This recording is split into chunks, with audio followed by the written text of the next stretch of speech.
Lesson 1, page 1, Conversation. Hi, Joe. Hi, Lily. How are you this evening? Fine, thanks. Bob, we'd like you to meet a friend of ours from Spain. Luz, come here, please. Yes? Luz, this is Bob Cooper. He's a good friend of ours. Bob, this is Luz Hernandez. How do you do? I'm pleased to meet you. I love Spain. I was there last spring. Where are you from? Barcelona. Do you know it? No, I'm afraid I don't. I only know Madrid and Toledo. Cigarette? No, thank you. I don't smoke. It's a lovely party, isn't it? Yes, it is, but it's very warm in here. Would you like something to drink? Oh, yes, please. I'd love some orange juice. What do you do, Bob? I'm a salesman. I sell children's clothes. I live here in New York, but I travel a lot. How about you? I'm a teacher. Luz comes to New York every summer. Yes, I like New York very much. Well, here's my address and phone number. And here's your orange juice. Cheers. Cheers. Are you traveling alone? No, I'm with my husband. He's over there. Raoul, I'd like you to meet Bob. I'm sorry. What was your last name? Cooper. Nice to meet you, Bob. Nice to meet you, too. Mini Conversation 1. Hi, how are you? Fine, thanks. And you? Great. Are you alone this evening? No, my wife's with me. I'd like you to meet her. Mini Conversation 2. I'd like you to meet a friend of mine, Bill Jenkins. Bill, this is John Langley. How do you do, Bill? Page Pleased 6. to meet you. Conversation. Hello, darling. I want to talk to you. Huh? What's the matter? I'm leaving you. You're what? I'm afraid it's no good. It's the same thing every day. You get up, take your shower, have breakfast, and read your newspaper. You never talk to me. I always talk to you, darling. Oh, no, you don't. You didn't talk to me this morning or yesterday or the day before yesterday. And we never go out either. But we went out. 2 months ago. Well, I work very hard. I start early and finish late. This morning I started at 7:30. I work hard too, you know. I start early and never finish, and you never help me. This morning I got up before you, made breakfast, took the children to school, and went to work. After work, I picked up the children, came home, cooked your dinner, and then waited for you. Where were you? I was at the office. I had an important meeting today. I thought you knew. No, I didn't. I'm sorry, darling. Really, I am. Look, why don't we go to Giovanni's tomorrow night and have a nice Italian dinner and then go dancing at the Rendezvous? Oh, Steve, sometimes I just hate you. Mini Conversation 1. Are things still the same between you and Peggy? No, I'm afraid it's just no good. Peggy left me. She what? She left me the day before yesterday. Mini Conversation 2. Does Abdul write often? Rarely. I think the last letter I got was about a year ago. He always forgets to write. But I spoke to him on the phone last week. He called from Beirut. Really? How is he? He's very well, but working hard. He sends his regards. Mini Conversation 3. Now, when did you last see this man? Last month, officer. He came to the bank and cashed a check. Then he wanted to sell some watches. Do people normally come to the bank to sell watches? No, never. Then why didn't you report it to the police? I guess I forgot. Mini Conversation 4. Did you pick up your clothes? Oh, no, I'm afraid I forgot.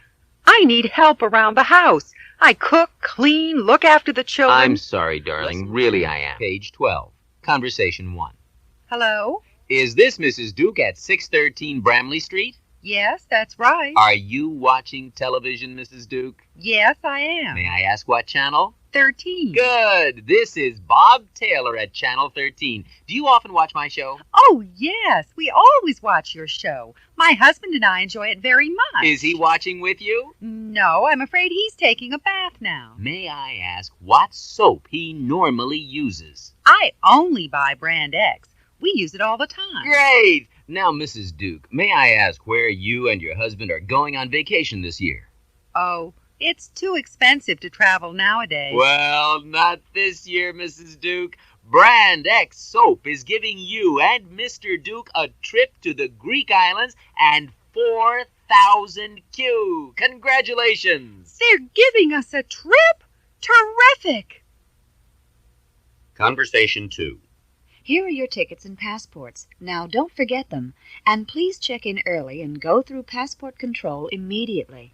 Are there many people on this flight? Yes, it's full, because it lands in Paris first and then goes to Athens. What time does the plane take off? It takes off at 11:30, but it usually boards 45 minutes before. And what time do we get to Athens? 7 o'clock in the morning. Have a pleasant trip. Oh, yes, we're very excited. Mini Conversation 1. May I ask what you did before you boarded? Oh, I just mailed some postcards and bought a package of duty-free cigarettes. Of course, I was very excited about the trip. Mini Conversation 2. When I looked through the window, I saw a man in my bedroom. What did you do? I opened the door and went in immediately. I guess he ran when he saw you. No, he didn't. He hugged and kissed me. He hugged and kissed you. Yes, it was my father. Mini Conversation 3. How was your cruise to the Bahamas? I really enjoyed it. First we flew to Miami and then took the boat to Nassau and Freeport. Nassau is the capital of the islands and the main city. What was it like on the boat? It was very pleasant. We swam, rested. They gave us good food and drinks, and it never rained. I'm afraid the sun was too hot for George. He wore his hat and shirt all the time, but I think he Lesson enjoyed 4, the trip too. page 20. Conversation 1. You didn't forget. Of course not. And I brought something for you. Oh, what a beautiful dress. It's just what I wanted. I want to wear it tonight. Where would you like to go? Anywhere. No, not just anywhere. Let's go somewhere special. If you're really hungry, let's go to the Limelight. I love to eat out, but that's too expensive. But today is a special day. Conversation 2. Good evening, sir. Ma'am, can I take your order? Yes, please. My wife would like a shrimp cocktail for first course, and I'd like some melon. And for the main course? I'd like the roast duck. And for you, sir? The steak, please. Fried or broiled, sir? Broiled, please. How would you like it? Medium. And could you also bring us a tomato salad? Certainly, sir. Excuse me, instead of duck, I think I'd like the veal. Very good, ma'am. And what would you like to drink? We'd like a nice bottle of red wine. Bacchus, if you have it. Waiter, could you bring me the bill, please? Here you are, sir. Darling, did you bring any money? Any what? Money. I'm afraid I don't have enough. Mini Conversation 1. How old are you? 25. When is your birthday? Today. This is a special day. Happy birthday.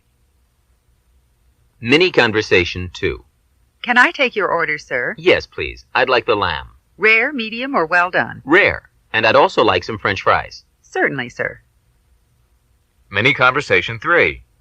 Let's go somewhere. No, I don't want to go anywhere. I want to finish all of this work. Mini Conversation 4. Mom, could you bring me some rice pudding? I'm afraid there isn't any. Would you like something else instead? Yes, I'd like an orange, but there's only one. Take it if you want it. Mini Conversation 5.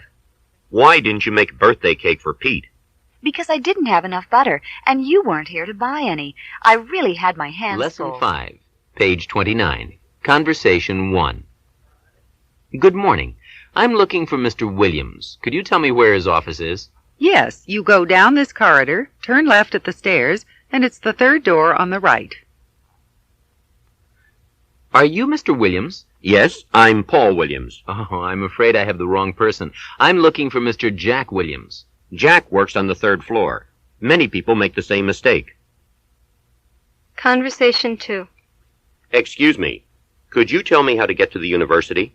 Sure. You go up this road to the second traffic light. Turn right, drive along Orchard Road, go over the bridge, and the university's on your left. Go up to the second traffic light, turn right, go across the river, and the university's on my left. That's right. Look, I'm also going there. Do you mind if I go with you? No, not at all. What are you studying? Chemistry. It's my first day today. Are you excited? No, I'm worried. My first class is with the ogre. And who's the ogre? The new math professor. They say he's terrible. Oh, really? What's his name? I forget. Peter West? Yes, that's right. Do you know him? Yes, I'm Peter West. Oh, no! Mini Conversation 1. Which room is the English class in? That's on the 4th floor. Oh, I guess I made a mistake. Mini Conversation 2. Excuse me, officer. Which bus do I take to the university? Take the number 13 and get off at Church Street. I think I prefer to walk. I never take number 13 buses.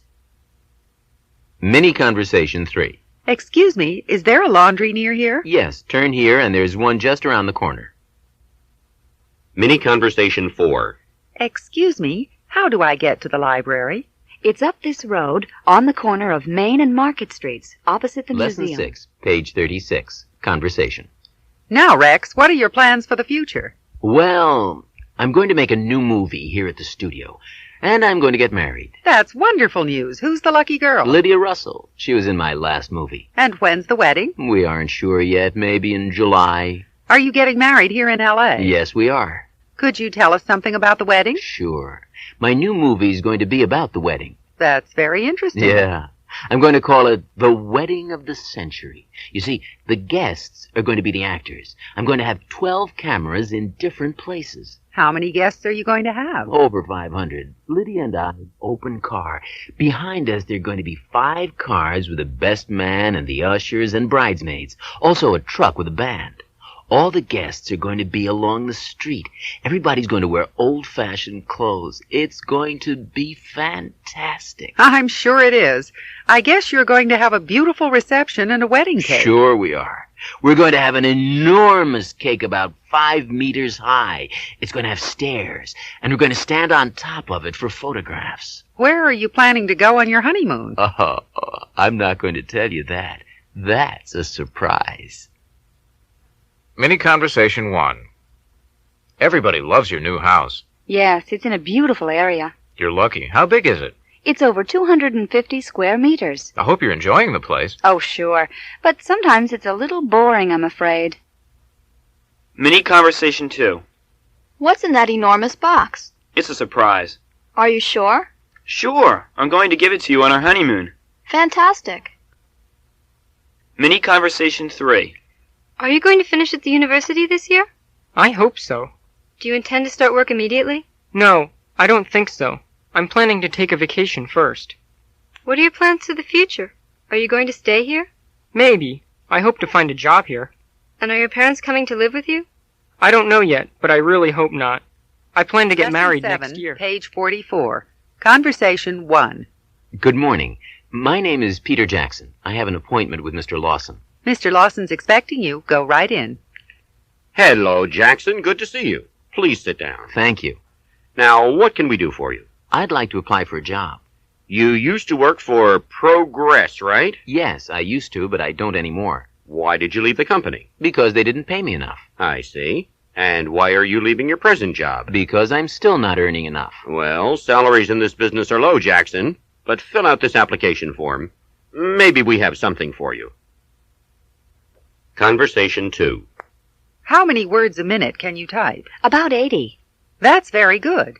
You can speak German and French well, and you can read and understand some Spanish. Is that right? Yes, I used to live in Germany before I got married.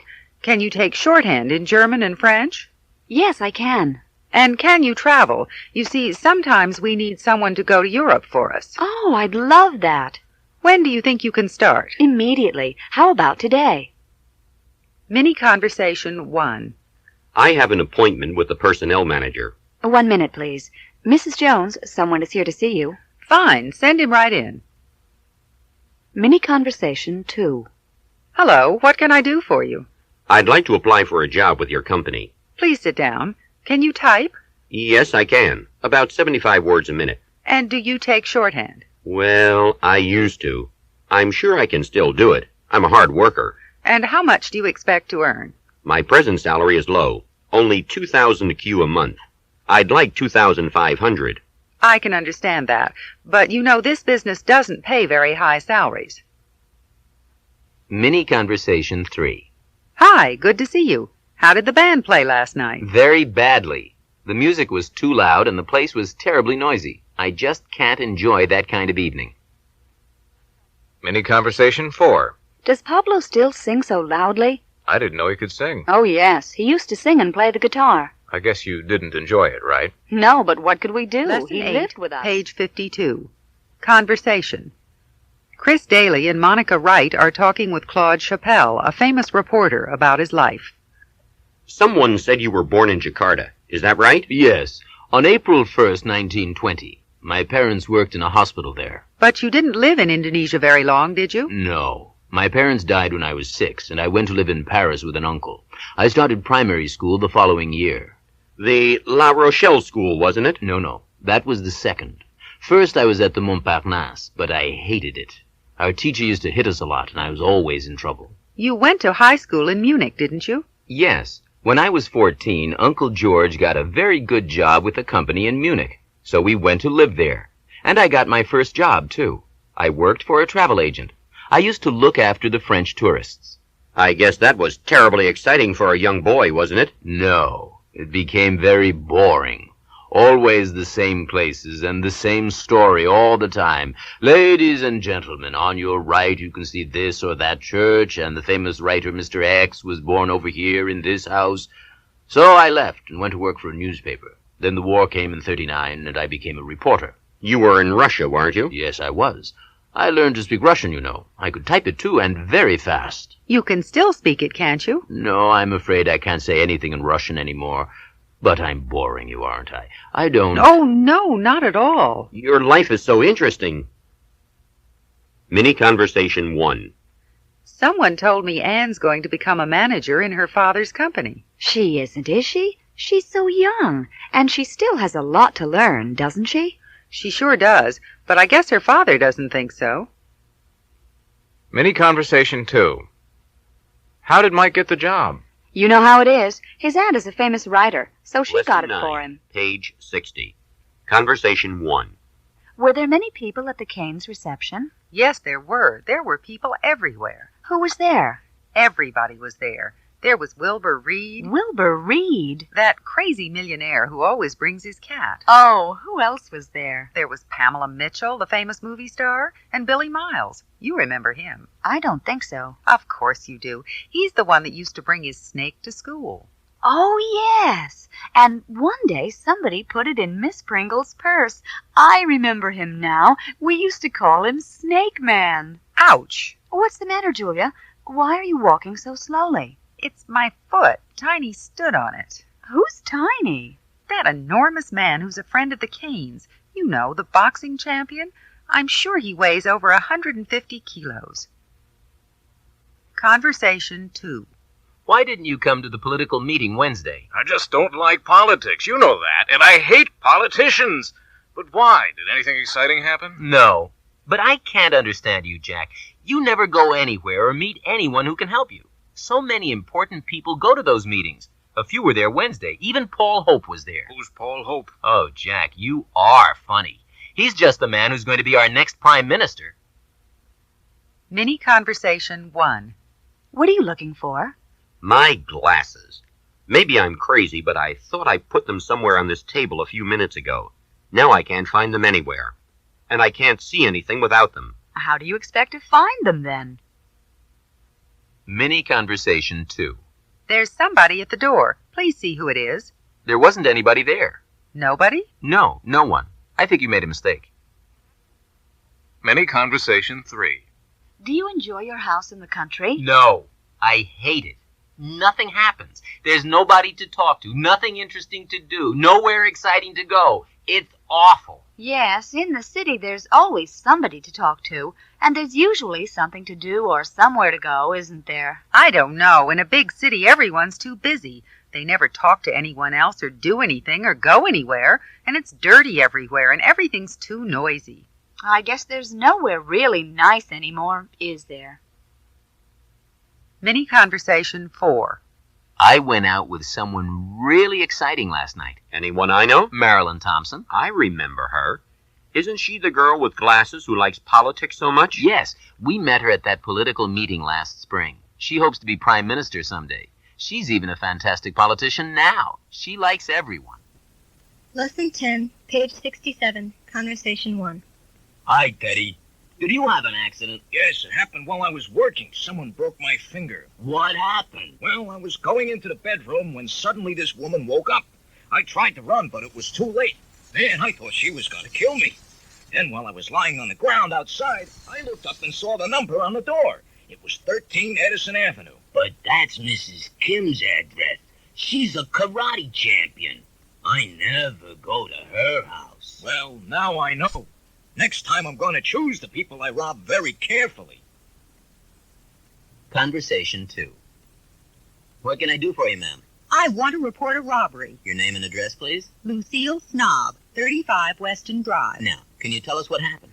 Someone came into our house while we were asleep and stole my jewelry. Oh, I hope you can catch him. Anything else? Well, yes. He went into the kitchen and ate a lot of our food. I guess he was hungry. But how do you know it was a man? Because he left a note and thanked us for the meal. He signed it Mike. Mini Conversation 1. Was your house ever robbed? No, never. Was yours? Yes, last night while we were asleep. They stole our clothes, my cassette recorder, and Fernando's camera. Mini Conversation 2. What were you doing when the accident happened? Pete was trying to kiss me. Were you driving? No, he was. Mini Conversation 3. Tell us what happened. We were walking down the street when suddenly someone hit me. Did he have a gun? Yes, and he wore a handkerchief over his mouth and nose. What else did he do? He stole my gold watch, our wedding rings, my wife's diamond necklace, and her earrings. Didn't he take your wallet? No, there was nothing in it. Lesson 11, page 75. Conversation 1. Can I use your telephone? Sure.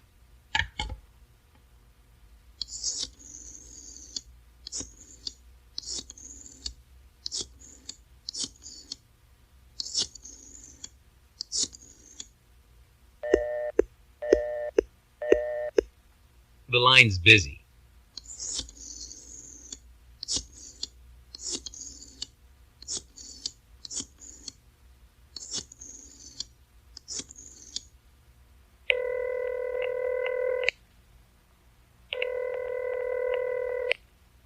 Good, it's ringing now. Truman and Fitzgerald, good morning. Sales department, please. I'd like to speak to Mr. Sanchez. Hold the line, please. Juan Sanchez speaking. Hello, Dad. Can I borrow your car? Pepita and I are going out tonight, and I thought... What? When I was your age, we used to walk when we wanted to go somewhere. And besides, you don't even have a driver's license. Pepita does. Forget it. I'm not going to lend you my car. He hung up. Conversation 2. I'd like to cash some traveler's checks. Can I do that here? Oh, yes, just sign them, please. Do you have another pen? Mine doesn't work. Certainly. How would you like the money, sir? In 20Q bills. And I'd like some change, too. May I see your passport, please? Oh, I left it in my other suit. Well, do you have any other identification? No, I don't have anything with me. I'm afraid I need to see some identification. Oh, dear. Well, I have a little Chinese money. Can I exchange it for American money? Yes, of course. That's not a problem. Mini Conversation 1. Dad, Ron and I want to get married. You're still too young. Yes, but we love each other. Love isn't everything. There are other things besides love. Well, everybody thinks... I don't want to hear what the others think. The answer is no. Forget it. Mini Conversation 2. May I borrow some salt from you?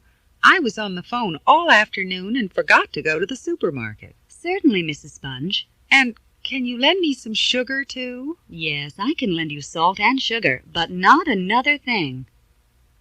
Mini Conversation 3. Operator, I want to make a collect call to Buenos Aires. What number, please? 234-5678. Who do you want to talk to? Raul Martinez. I'm afraid I can't hear you. Raul Martinez. Martinez. And your name, sir? John Baker. And my number is 555-6543. Hold the line, Mr. Baker. I'm afraid the line is busy, sir. Can you try again in a few minutes? Oh, 1 minute. Lesson It's 12, ringing now. page 82. Conversation 1. Oh, officer, we can't find our little Bobby anywhere. Have you looked in the house? In the yard? Yes, we have. Have you asked your neighbors if they've seen him? Yes, we've looked everywhere and spoken to all the neighbors. Oh, officer, I'm so worried. What was he wearing? He was wearing a red sweater.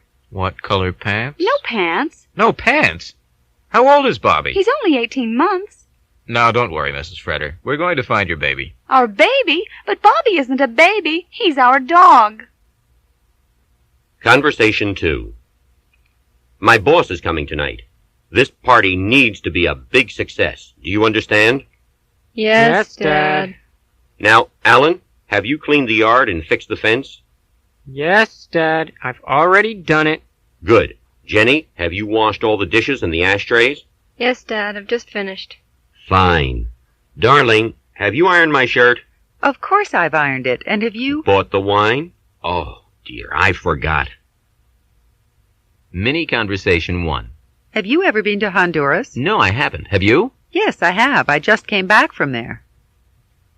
Mini Conversation 2. Why don't you turn on the radio? I just turned it on a few minutes ago. I guess it isn't working. Or maybe someone else turned it off. Mini Conversation 3. Have you ever eaten snails? Yes, I ate some in Morocco. And have you ever drunk tequila? Yes, when I was in Mexico. And I love the sake in Japan. You've been everywhere. What do you do? I'm a pilot. Mini Conversation 4. Why don't you fix the faucet now? I've already done it. Well, I'm afraid it wasn't a success because it still isn't working. There's no hot water. Lesson 13, page 90, Conversation 1. Have you been to the mountains yet? No, I haven't. Are you busy this morning? Well, actually, Would you like to go for a drive? I'd love to, but I have to do the housework, and then I have to wash my hair. How about this afternoon? We can go for a walk or for a swim. It's a great idea, but I have to write some terribly important letters. Can't you do that some other time? I'm afraid I can't. I'm expecting my boss at 3 o'clock. He's going to help me. Well, I'd like to invite you for a meal tonight, then.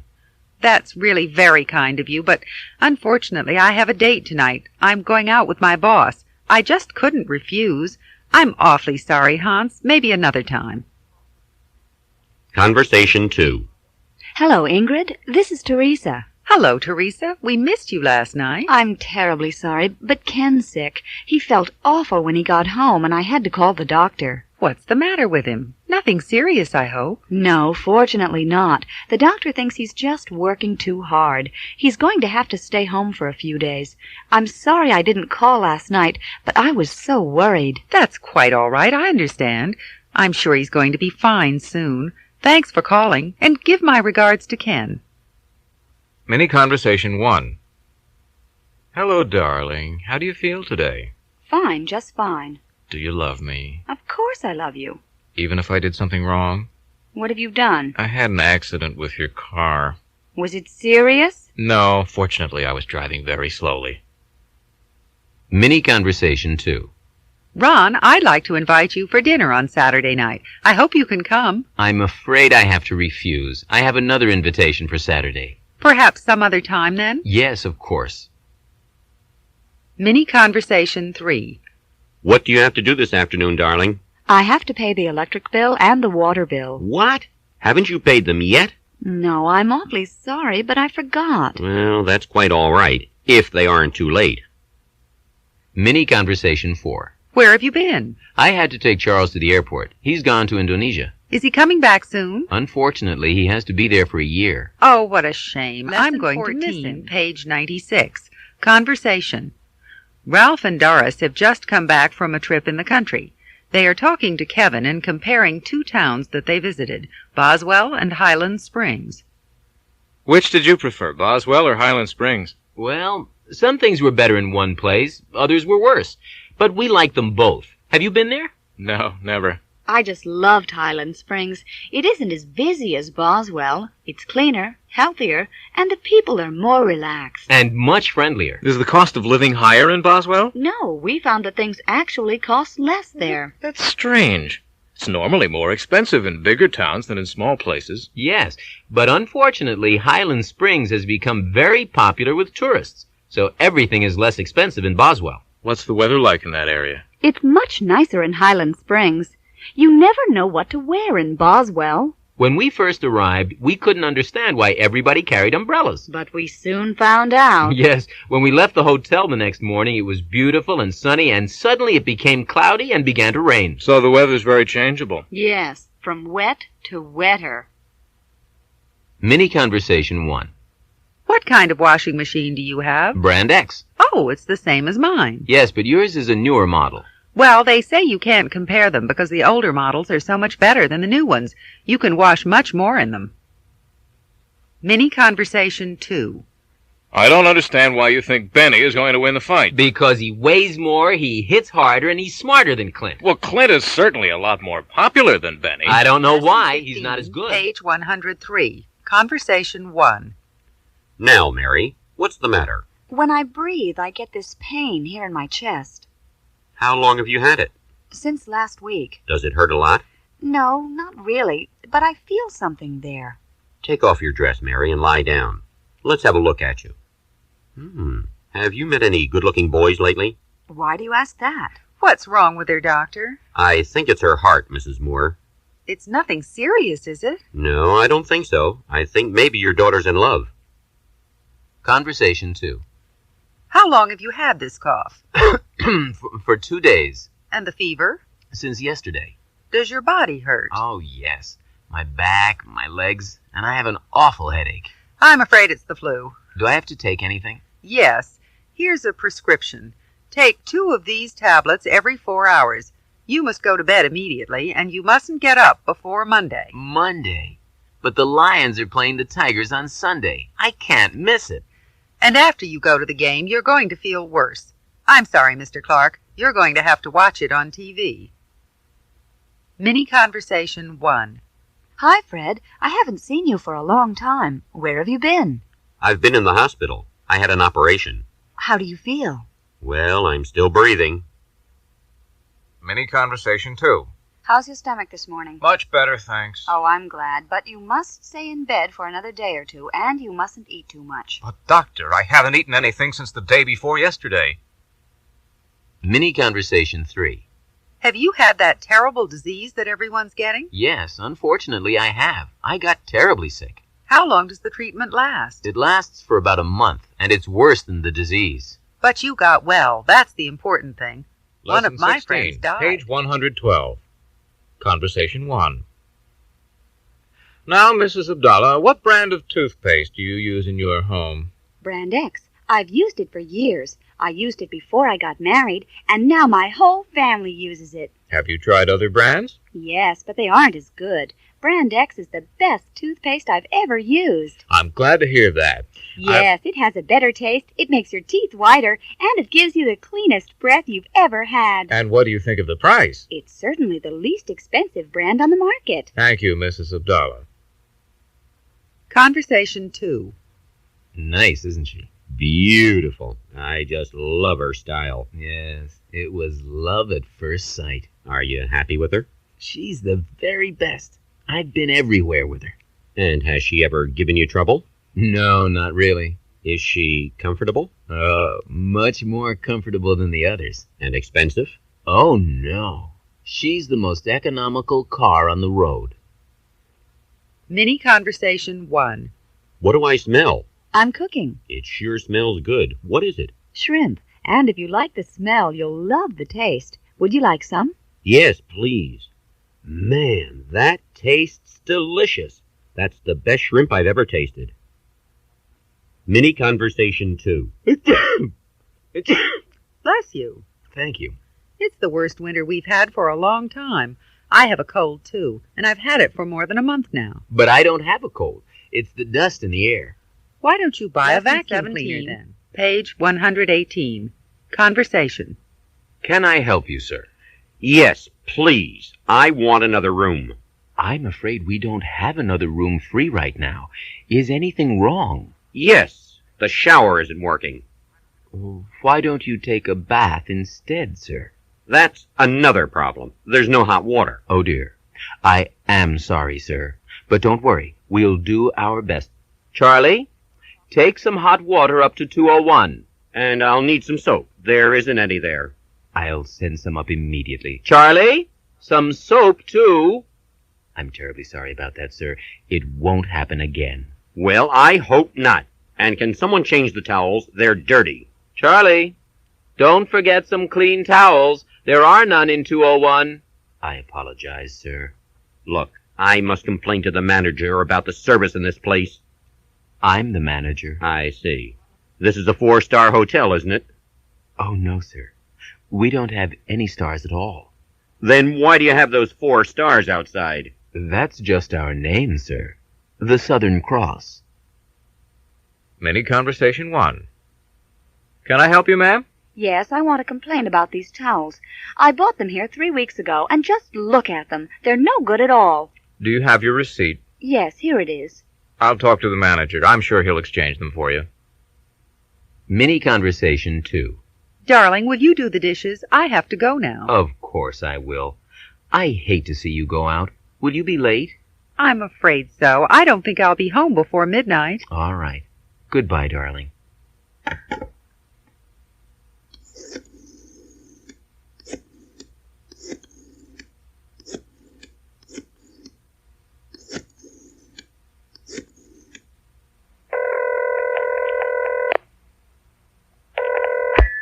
Mike, this is John. I'm ready. You and the others can come now.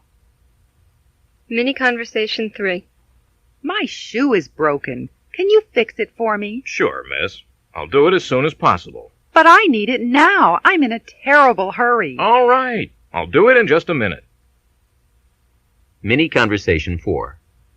Is my hairdryer ready? I'm afraid it isn't. We've been too busy. Lesson I'll try to 18, have it ready for you Page tomorrow. 124. Conversation. Look, Daddy, my ball has a hole in it. Could you fix it? Now, don't cry. I'll fix it for you. Will you? Yes, as soon as I finish this. Do you promise? I promise. Now, I want you to go outside and ride your bike, okay? But, Daddy, my bike's broken, too. Daddy, Peter wants me to go to the races with him. May I? Will someone answer that phone? Have you asked your mother? Yes, she just said, ask Daddy. Oh, all right. I'll see who it is. Darling, the Chens just called. They'd like us to have dinner with them Friday night. Friday night. But I have a... Danny, will you turn down that music? Daddy, you promised to fix my ball. I haven't forgotten, Tommy. Dad, I want you to listen to this new record. It's terrific. Where are you going, darling? To the North Pole. Oh, boy. Can we go with you, Daddy? Mini Conversation 1. If you're going downtown, could you send this telegram for me? Sure. And I also need some stamps, if you don't mind. Do you want me to buy anything else? No, thanks. That's all. Mini Conversation 2. Just look at my car. It's filthy. Let me wash it for you, Dad. Thanks. Dad, I've finished. Come and have a look. Oh, boy, very nice. Now can I borrow it? Mini Conversation 3. What a beautiful song. Will you turn the radio up a little? Of course. Oh, it's just lovely. Would you like me to buy the record? Would you? I'd love to have it. Mini Conversation 4. What do you want me to do, boss? I want you to pick up Buster and drive down to the old bridge. What do you want us to do there, boss? What'd you expect? I want you to kill him, you fool. Oh, okay, Lesson boss. 19, page 129. Conversation 1. You've been to Utopia, haven't you? Yes, I have. Richard and I were there on our honeymoon. Why do you ask? Well, I have to go there next month on business. Just don't fly Air Maronia. They give you terrible service. You should go on Utopia Airlines. They're much better. I'll remember that. Is there anything else I should know? Yes, you shouldn't keep any money in your pocket. Put it in your socks. You really shouldn't carry any money at all. Use traveler's checks. They're much safer. You see, Utopia is a beautiful city, but it's full of thieves. One other suggestion, don't stay in a hotel downtown. It's much too dangerous at night. Yes, you should try to get a room near the sea. It's a much nicer area, and there are always police officers walking up and down on the beach. What's the matter, Antonio? You look worried. I am worried. I'm not sure I should go there at all. Conversation 2. The day after tomorrow is Alfred's birthday, and I still don't have a present for him. Why don't you get him an electric razor? That's a good idea, but he already has one, and I don't think he ever uses it. How about some pajamas? The children gave him some on Father's Day, and he hasn't worn them yet. Maybe I'll buy him a tennis racket. Does he play tennis? No, but he should. He's putting on too much weight. Well, that will help him lose it. Mini Conversation 1. Why can't I go out? Because you haven't done your homework. I'll do it later. No, you must do it now. Mini Conversation 2. Tommy, what are you doing? I'm smoking one of Daddy's cigarettes. You shouldn't smoke. It isn't healthy. Why can't I? You and Daddy do. Mini Conversation 3. You look awful. What's wrong? I have a terrible toothache. Take one of your pain tablets. I've already taken 2, but it still hurts. You should go to a dentist. Lesson 20, Yes, I think I will. page 136. Conversation.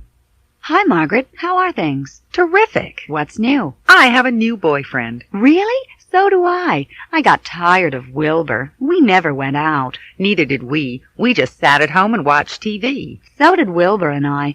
And the few times we went out, Wilbur used to talk about that dog of his all night. Ugh, I hate dogs now. Well, time. I don't even like mothers anymore. But tell me about your new boyfriend. Well, he loves to do things, so I rarely stay home. I don't either. We've been everywhere together. So have we, except on the weekend, of course. He goes home every weekend to see his family. They live about 250 miles from here. I never see my boyfriend during the week. He's too busy. He works all day and studies all night. What does he look like? Well, he's about 6 feet tall and very good looking. So is mine. He has blonde hair and wears glasses. I love men who wear glasses. So do I. What does your boyfriend do? He works with computers. Oh, so does Roger. Roger? Yes, Roger Sly. But that's my boyfriend's name. Mini Conversation 1. I love music, but I just can't sing. Neither can I. Sometimes I sing in the shower, but my neighbors complain. So did mine when I tried to learn to play the guitar. I used to play it when I was younger, but I was awful. So was I. Now I just play my records and listen to the radio. So do I. Mini Conversation 2. Hi, how are things? Fine. What's new with you? Look at the pocket calculator my father just sent me. My dad's the greatest. So's mine, except he can't give me presents like that. His salary isn't very good. Neither is my dad's, but he still gives us expensive presents every week. Really? What does your dad do? Nothing lately. He's been in jail for the last few months. Sometimes I'm happy and sometimes I'm blue. I always get sad when I don't hear from you. I think every day you're the table for two. I'm feeling alone and I'm thinking of you. I'm always lonely when you aren't with me. I feel in my room and turn on the TV. As I watch the stars, they're going I'm thinking of you. I'm thinking of you. You're always on my mind when you're far near.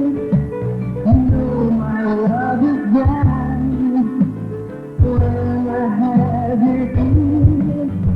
It's cold and dark outside, and I am staying home.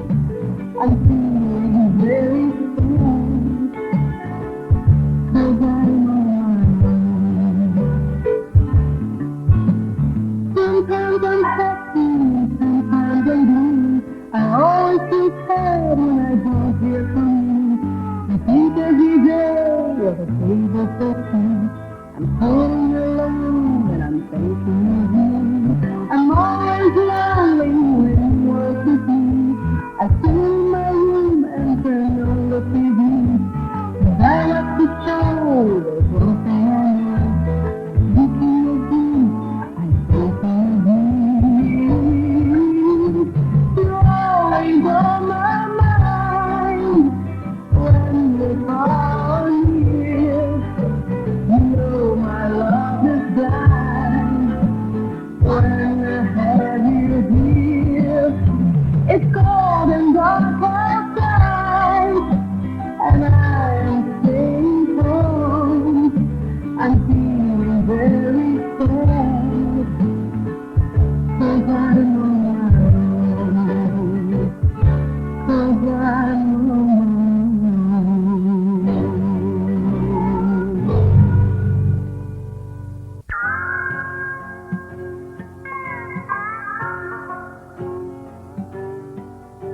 I gotta take care of the moon.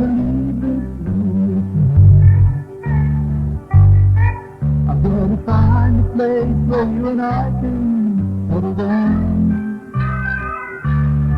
We gotta feel the sound of any beat so free. We're gonna write a song about you and me. We're gonna walk along the sandy beach beside the sea. And then to work my life away. I I don't tend to listen to what people say.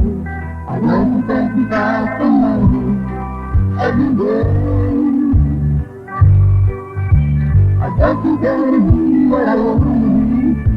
I'm never gonna work in the noisy factory for people all around to watch and worry me. I gotta bury all my troubles in the sand. I gotta wear my hurt, you gotta be my only friend. I gotta stay with you all night and day. I'm gonna chant the 32 down, gonna say I'm gonna kiss your lips, I'm gonna wipe your tears away. I don't intend to work from 9 to 5. I don't intend to wait for the future to rise. Tomorrow it's too late to cry when you're alive. You gotta have a home around you. You gotta be happy in our hearts by the sea. You gotta live together again.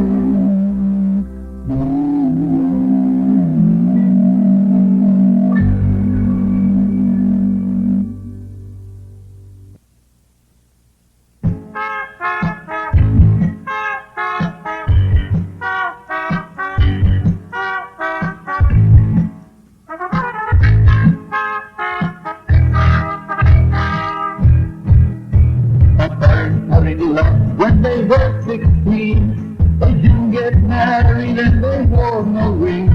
My mother's son was a teenage queen, and I was born one morning in the following spring. My father was a singer in a western band. My mother used to dance in a cabaret. My sister was a movie star, she wasn't very grand. My brother was a robber and he lived in L.A. You didn't know, did you, about my family? You were so wrong, weren't you, about my history? You had a friend, didn't you? You say he's just like me. So wait a little longer and you're gonna see. And Harry was the sheriff of a lawless town. My cousin was a porter in a cheap hotel. My uncle was a builder, but his house fell down. His daughter killed a man and she died in the jail. You didn't know, did you, about my family? You were so wrong, weren't you, about my history? You have a friend, did you? He said he's just like me. So wait a little longer and you're gonna see. My father left his job in the western band. My mother is my father in the cabaret. My sister found my brother and she joined his gang. And I'm still waiting for the judgment day. You didn't know, did you, about my family? You were so wrong, weren't you, about my history? You have a friend, don't you? You say he's just like me. So wait a little longer and you're gonna see.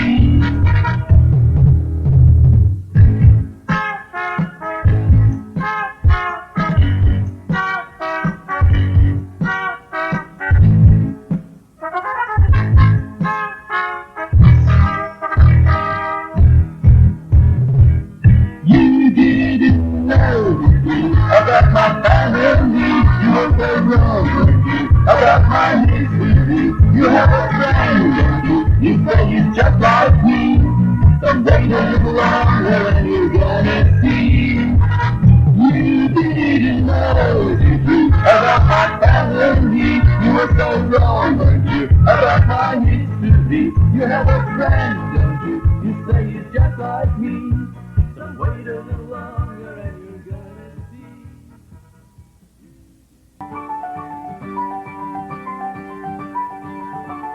I've been to Jamaica, I've been to Japan, I've traveled all over the world.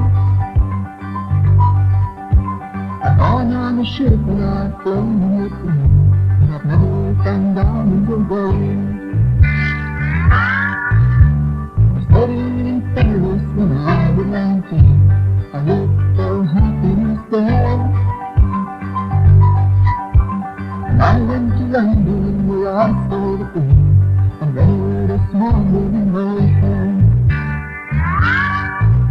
but I've never found gold anywhere. But I've never found gold anywhere. I've been a little pony rider. I've been a singer behind the fire.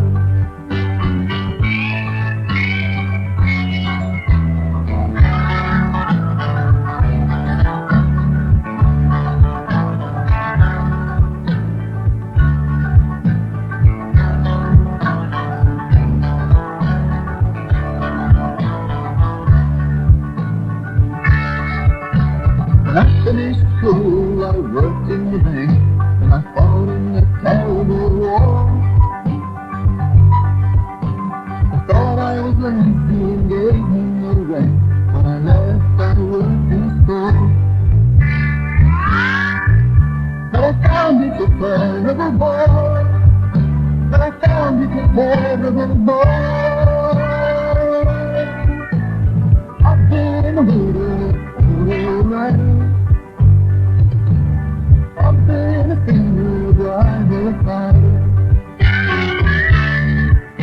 I've married and worried about too many women. I've used all my money on them. No bosses, no babies, I've been for everything. I've chosen a life without them. But I've never found love anywhere. But I've never found love anywhere. I've been a waiter, pony rider. I've been a singer behind the fire. I've been a waiter, pony rider. I've been a singer behind the fire. I've been a waiter, pony rider. I've been a singer behind the fire. I've been a waiter, pony rider.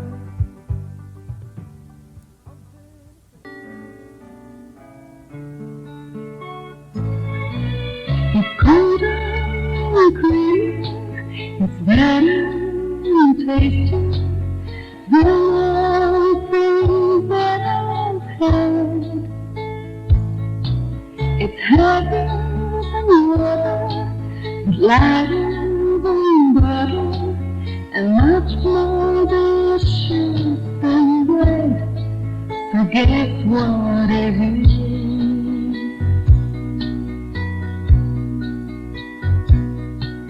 It's slower than horses, it's cheaper than buses, but so much lighter than trains.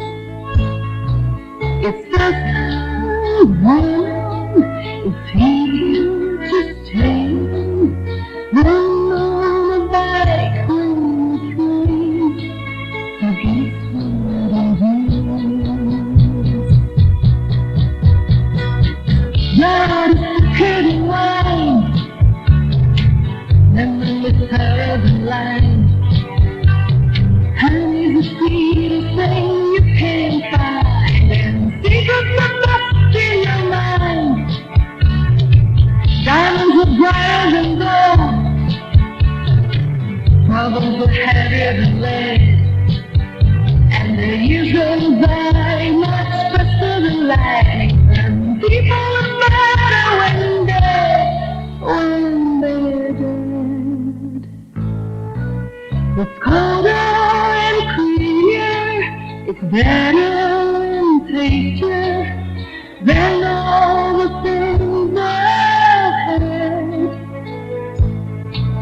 It's heavier than water, but lighter than butter, and much more delicious than bread. So guess what it is?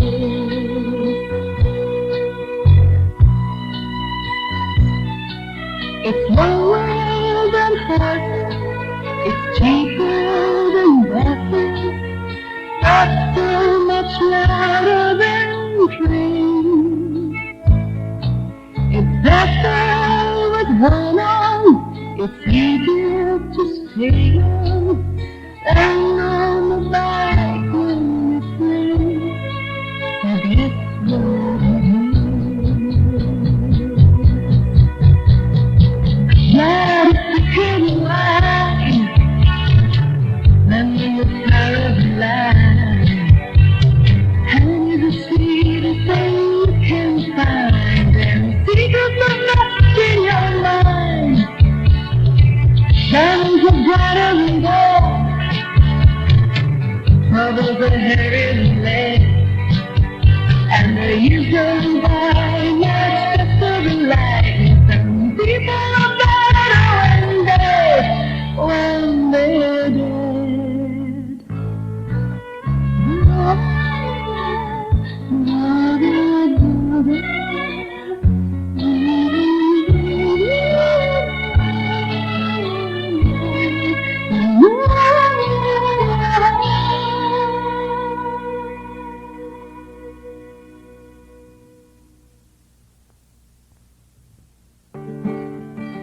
Don't send me presents on my wedding day. Don't send me flowers when I die. Don't write me letters when I go away. Don't shout to cry and say goodbye. 'Cause I'm leaving. 'Cause I'm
forget me, don't expect me, 'cause I'm free. Don't send me presents for my wedding day. Don't send me flowers when I die. Don't write me letters when I fade away. Don't shout to cry, don't say goodbye. 'Cause I'm leaving. 'Cause I'm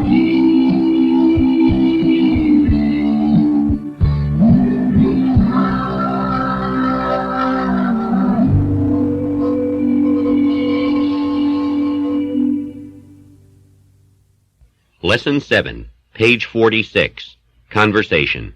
Hello, Mary.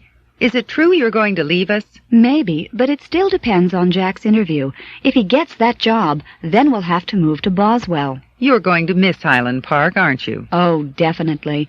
But it's a much greater opportunity for Jack. His salary will be higher, and he'll have a much better position. He'll manage the whole sales department. Also, there are better schools for the children. The town itself isn't half as nice as Highland Park, of course. Yes, there are so many factories. There's probably a lot of air pollution, isn't there? Yes, and not much green area either.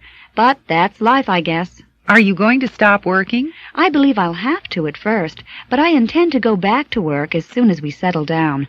I may get a job teaching. There's a new high school there, and they're looking for teachers. Have you decided what you're going to do with your house here? Well, we were thinking of selling it and buying a new one in Boswell, but we can't make up our minds. Houses are expensive there, so we may just rent one. It'll be a shame if you have to sell it. You've fixed it up so nicely. You know, Anne, deep down I really don't want to move. I know it's for the best, but I'm not sure I can get used to living in a town as big as Boswell. I've lived in small towns all my life. Of course you can. You may not like it at first, but you'll get used to it. And besides, you and Jack are the kind of people who make friends easily. I'm sure you'll be very happy there, and I wish you the best of luck. You deserve it. You're very sweet, Anne. You and Bob must come to see us if we move. Mini Conversation 1. Do you feel like going out tonight? I don't know, really. How about you? Well, I was thinking of going to the races. Do you want to? I may, but what will we do with the kids? We can leave them with my mother. Mini Conversation 2. Dad, I'm going to look for another job. You're what? You should stop moving around and try to settle down. I've tried to, but I'll never get used to working in a factory. Of course you will. It's a wonderful opportunity. Someday you may get a very good position there. That may be true, but I hate working there. Just make up your mind to enjoy it, and I know you'll be able to. Lesson 8, page 53. Conversation. Carol Ives is interviewing Tony Wilkins, star of the Springfield soccer team. Now, Tony, what do you like best about being a soccer star? Well, I love to hear the cheering when I'm playing, especially when I score a goal. And I enjoy meeting people, but I always feel embarrassed when they ask me for my autograph. I guess I'm shy.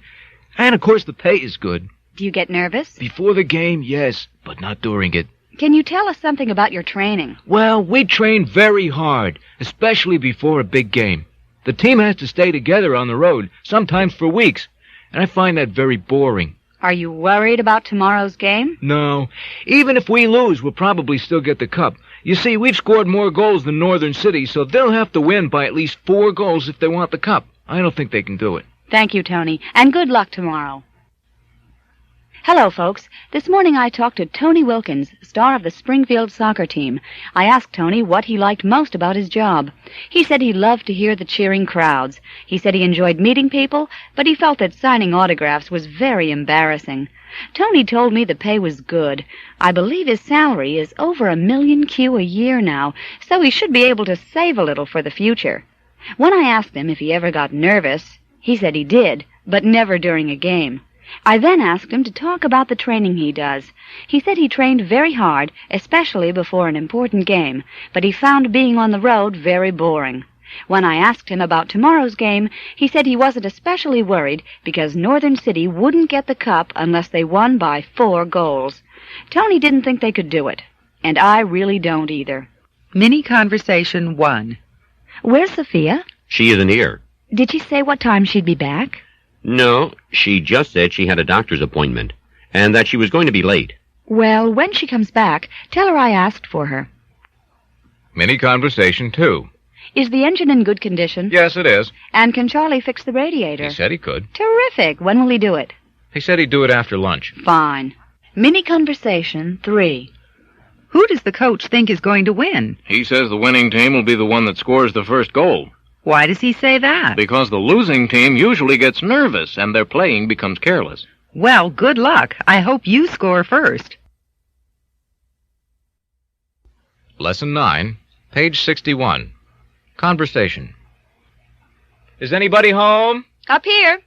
Hello, darling. Whew, I'm glad that's finished. Hi, give me a kiss. I spent the whole day straightening your things. I don't know why you keep so much trash in your closet. Look who's talking. You'll be able to start a museum soon. But I don't want to argue. I had a hard day. I'm looking forward to a nice hot bath. Hey, where's my pink shirt? I threw it away. You threw it away? Well, one of the sleeves was a bit torn and the pocket was gone. In fact, it was so worn out I could see right through it. It was my favorite shirt. You bought it for me when we got married, and that was nearly 10 years ago. By the way, what have you done with my boots? Well, you know Joe, the old tramp who's always looking for used things? I gave them to him. But they were still in good condition. Maybe, but they looked so filthy. Even he didn't want to take them. I had to clean them first. Why don't you take your bath now, and then we'll have something to eat? I'm roasting a duck. Terrific. That's just what I feel like eating. Ah, I feel much better. Now, where's that duck? I gave it to Rufus. To the dog? But why? Because it was burned, that's why. I was so busy arguing with you that I forgot all about it. Never mind. We'll go to Giovanni's for dinner. What do you say? That's just what I feel like doing. Mini Conversation 1. Have you already painted the room? Yes, and I've straightened it up. Come and see for yourself. I can't believe it. Where are the brushes? I put them away. Where did you put them? In the kitchen. If you don't get those brushes out of the kitchen, I'll throw them away. No, you won't. They're hidden where you can't find them. Mini Conversation 2. Guess what my boyfriend brought me from Paris? I have no idea. A gold necklace and some diamond earrings. You're lucky. Show them to me. I can't. They were stolen. What a shame. Yes, and now my boyfriend's in jail. Why? Well, I knew he was in Paris on business, but I didn't know what his business was. Mini Conversation 3. Are you going to give them these melons? Yes. Why don't you give them to us instead? Because I've already given you some and you threw them away. Well, they were so green we couldn't eat them. Lesson 10, page 69. Conversation. Mrs. Morgan wants to get a divorce. She is talking to the judge about it. Now, Mrs. Morgan, can you tell me why you want to divorce your husband? For several reasons, Your Honor.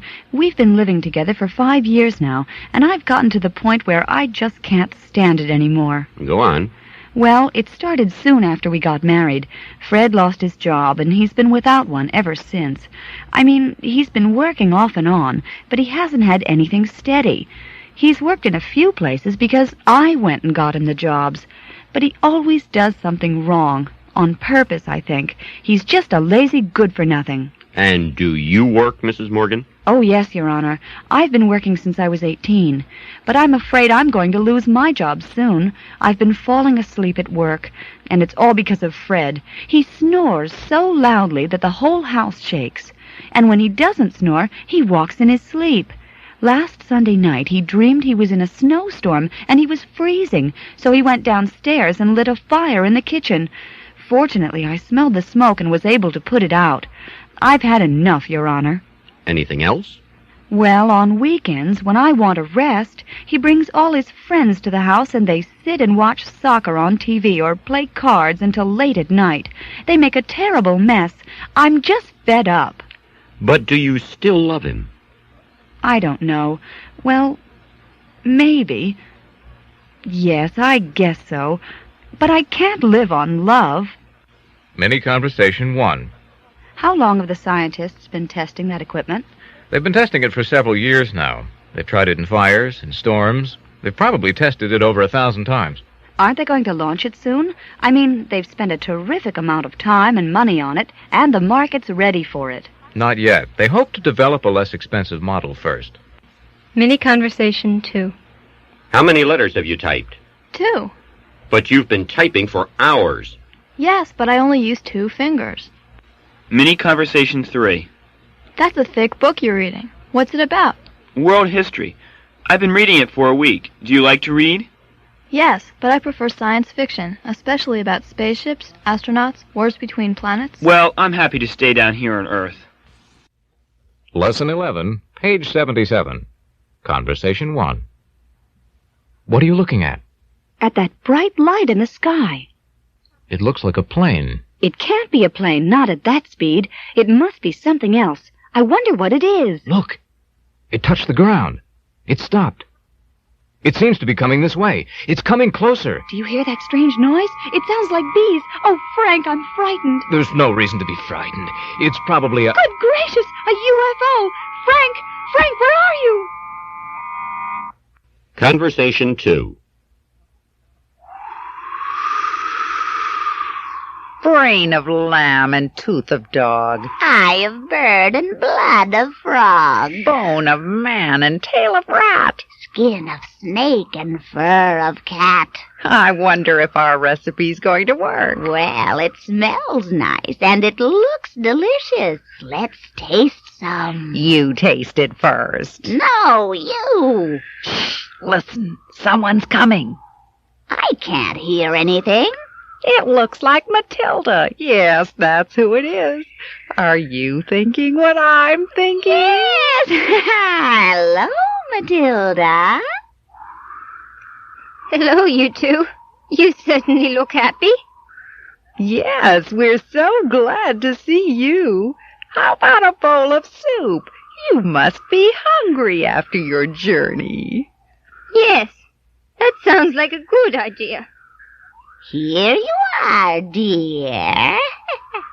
Thank you. Oh, it's delicious.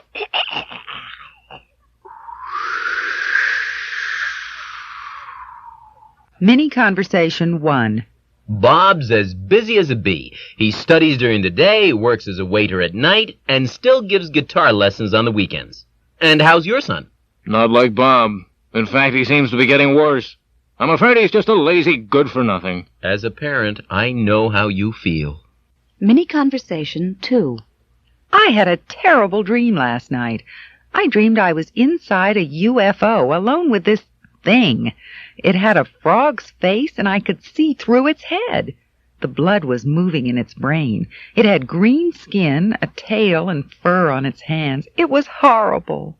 Are you sure it was a dream? It sounds like Professor Eisenstein. Lesson 12, page 85. Conversation. After years and years of research, a very inexpensive means of transportation has been invented here in Utopia by Professor Jonas Kraus. Now, Professor, will you give us some details of your latest invention? Well, yes. I've designed a bicycle that doesn't use any fuel and can be ridden in all kinds of weather. But all bikes can, and no bike uses any fuel. That's where you're wrong. Ordinary bikes aren't equipped for the rain, and if you want to go uphill, you have to pedal or push. Now, with my bike, you won't get wet, and you won't have to push either. I don't understand. You see, on my all-weather bike, you're protected from the rain by a special plastic cover. And when you're tired or when you have to go up a steep hill, you just push the Save Energy button and off you go. That's incredible. It sounds like a wind-up toy. Well, it is like a toy, except that you wind it up as you ride. It's made of metal, but it's very light. Is it already being manufactured? Yes, it is.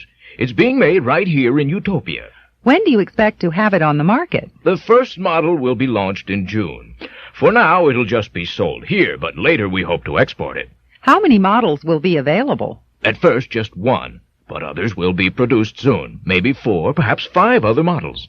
Do you use the bike yourself, Professor? Well, actually, I don't. I'm afraid I've never been able to ride a bike. Mini Conversation 1. What an incredible car. I've never seen one like it.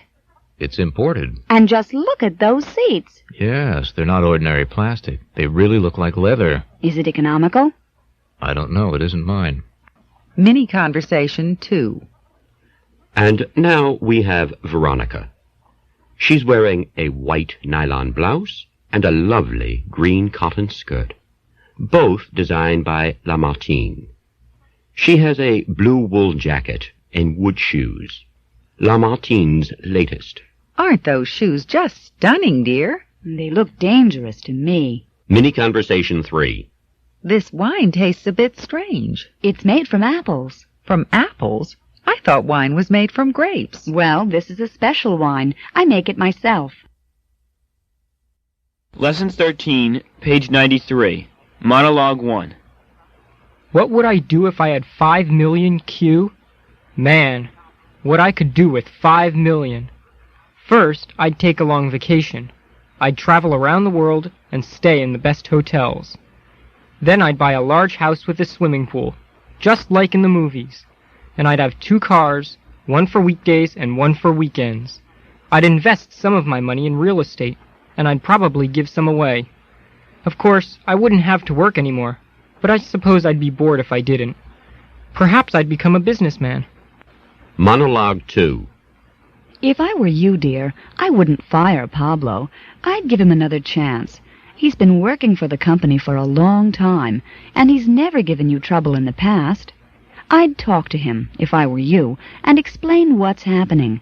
You could tell him that he's putting you in a difficult position, and that if he doesn't change, he'll have to go. I'd rather do that than get someone else. Just think of the time you'd save if you didn't have to train a new person. Monologue 3. What would I do about inflation if I were president? Well, I'd just freeze prices and salaries. If the government reduced taxes and encouraged people to produce more, there'd be more products on the market, and therefore more could be sold to other countries. If we just exported more than we imported, the country would be richer and there'd be more money available for everyone. Monologue 4. If I could make 3 wishes? Now let me see. Yes, I'd wish for health first, because if I were healthy, I could enjoy my second wish, wealth. But money couldn't buy what I'd ask for in the third wish. I'd ask for love. What more could you wish for? Mini Conversation 1. I need your advice. I don't know what to give my wife for her birthday. If I were you, I'd give her a diamond ring. But that's much too expensive. Well, you could buy her a nice gold chain or That's still too expensive. I suppose I could buy her some flowers. plastic ones. They're cheap. Mini Conversation 2. You're very lucky, Mr. Collins. We have 2 positions available, one in government and the other with a small company. I think I'd rather work for the government. Small companies are having a difficult time because of high salaries and taxes. I was fired from my last job because of that. They thought I was earning too much money. Well, I guess if I were in your position, I'd choose the government job, too. Lesson 14, page 99, Conversation. Oh, Grandpa, Mom makes me so mad. She won't let me do anything. Whatever I want to do, she says no. My mother was just the same, Tommy.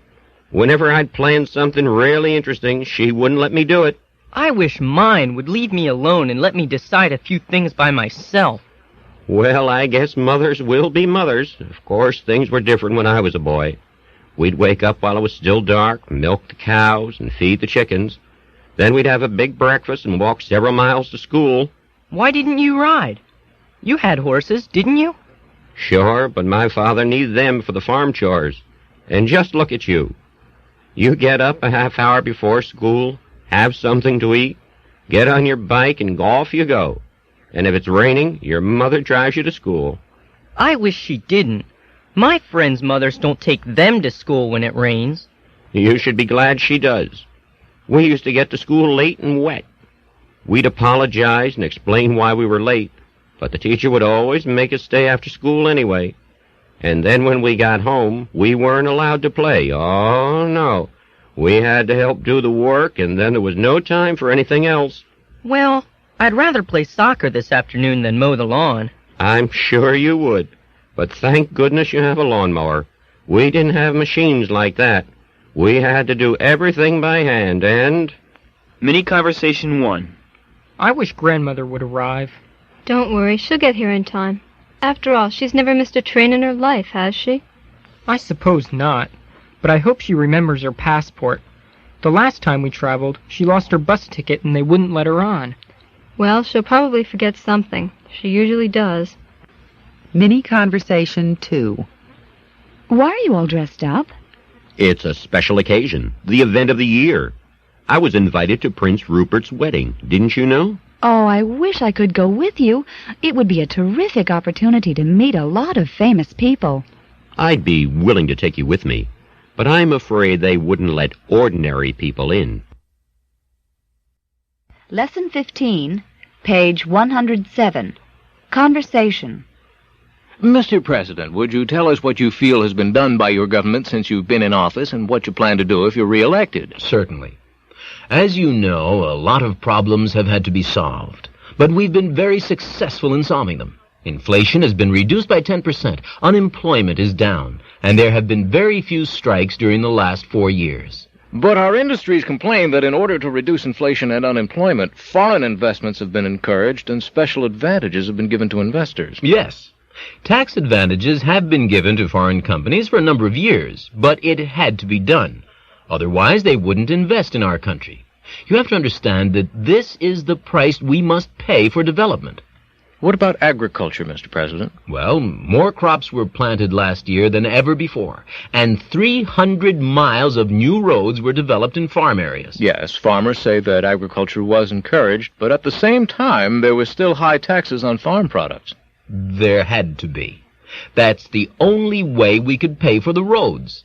What about all the money spent on defense? Ships and planes and bombs, when not enough was spent on health and education. Do you think that ships and planes aren't necessary? No, sir. I can't agree with that. And besides, 10 new schools and a hospital were built just this year. And I promise you that if the people of this great country vote for me again, many more schools and hospitals will be built, and so will many more houses for the poor. The prices of oil and electricity will be frozen, and... Mini Conversation 1. Has the boss been informed of the election results? No, not yet. I'm going to break the news to him now. I wouldn't if I were you. He's going to blow up. He was sure his candidate was going to win. Last time he won by hundreds of votes. Yes, but this time the boss wasn't there to tell the voters how to vote. Mini Conversation 2. I've been offered a job at the North Pole. How exciting! What will you do there? I'm going to organize the new weather station, and then stay there for a year. Wow! Is it worth it? Oh, yes. The salary's great, and it'll be a good experience. There's just one small problem. What's that? I can't take my family with me. Lesson 16, page 114. Conversation. It's a beautiful house. When was it built? I'm not sure. In the 50s, I think. But we've had a lot of things done since we moved in. It looks quite new. Yes. We had the whole place redecorated a few years ago. New wiring and a new furnace put in. Don't forget the roof and the plumbing, dear. Oh, yes. We had new plumbing put in and a new roof put on. I noticed the outside of the house needs painting. We had it painted just last year, but with the pollution and the weather, you know how it is. It's a problem, yes. How is shopping in this area? The nearest stores are about 10 miles away, but a new shopping center will be open soon, and that's just up the road. That's convenient. By the way, is there a school nearby? Yes, a couple of blocks away, and the bus service here is great. And so are the neighbors. How much are you asking for the house? 75,000 Q. That's a real bargain. Do you mind if I have a look upstairs? Of course not.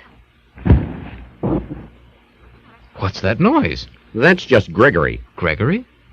Yes, the previous owner. Oh, does he live with you? No. He's been dead for a number of years. But he loves this house, and he still comes back to see it now and then. Mini Conversation 1. Is this house still for sale? No, I'm afraid it's already been sold. How much was it sold for? $1 million Q. Wow! I didn't realize it was so expensive. I could never afford that. Mini Conversation 2. I see Mr. Bond has disappeared. Did you manage to have the job done? Yes, I did. Good. What did he say about the price? Nothing. But I noticed that he wasn't smiling when he went away. Lesson 17, page 122. Conversation. Do you believe in fortune tellers? Of course not. I think it's a lot of nonsense. Nobody can predict the future. You're absolutely wrong. A friend of mine had his fortune told by this old woman a couple of years ago, and every one of her predictions came true. It was probably just a coincidence. Well, you can find out for yourself. I'm going to see her this afternoon. Would you like to come too? Sure. Why not? I see a very bright future ahead of you, my dear, but I also see some problems. Really? What kinds of problems? You will soon lose your job, and you will have an argument with your mother. That's nothing new. We argue every day. Yes, but this time you'll leave home. What about the bright future? You will get a large amount of money from a distant relative, and you will meet your future husband on a journey abroad. You will have 4 children.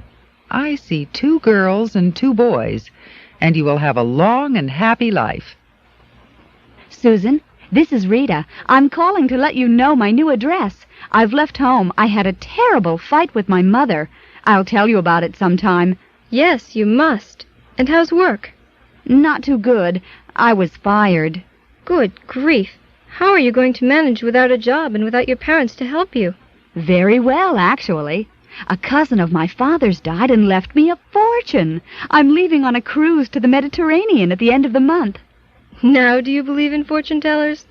Don't be silly. It's just another coincidence. Well, have a good trip. I can't wait to meet your future husband.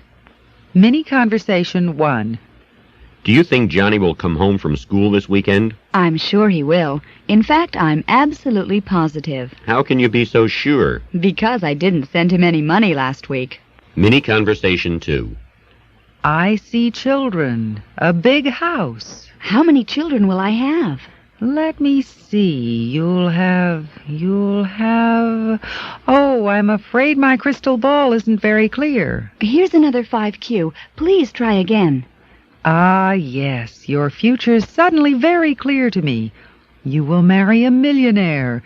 You will have 3 healthy children, and... Will I have a long life? Possibly, but the crystal ball seems to be getting cloudy again. Lesson 18, page 128. Conversation 1. I'm usually not superstitious, but I had such an awful day yesterday that I'm really starting to believe that Friday the 13th is unlucky. Why? What happened? Everything went wrong. For example, I had a meeting with an important customer this morning, and on the way to town, the car broke down. When I finally got there, the customer had already left. That certainly was bad luck. That's not all. This afternoon, the children asked some kids over to play, and they had a pillow fight and tore one of the pillows. When I got home, there were feathers all over. Good grief. Wait, there's more. Somebody, they won't say who, had dropped a jar of jam on the new carpet. The dog had lain down in it, so they'd given him a bath and then put him on my bed under the electric blanket. Oh, no. Oh, yes. And to make matters worse, my boss and his wife arrived while I was cleaning up the mess. I had forgotten that I'd invited them for dinner. Conversation 2. When did you realize that something was wrong?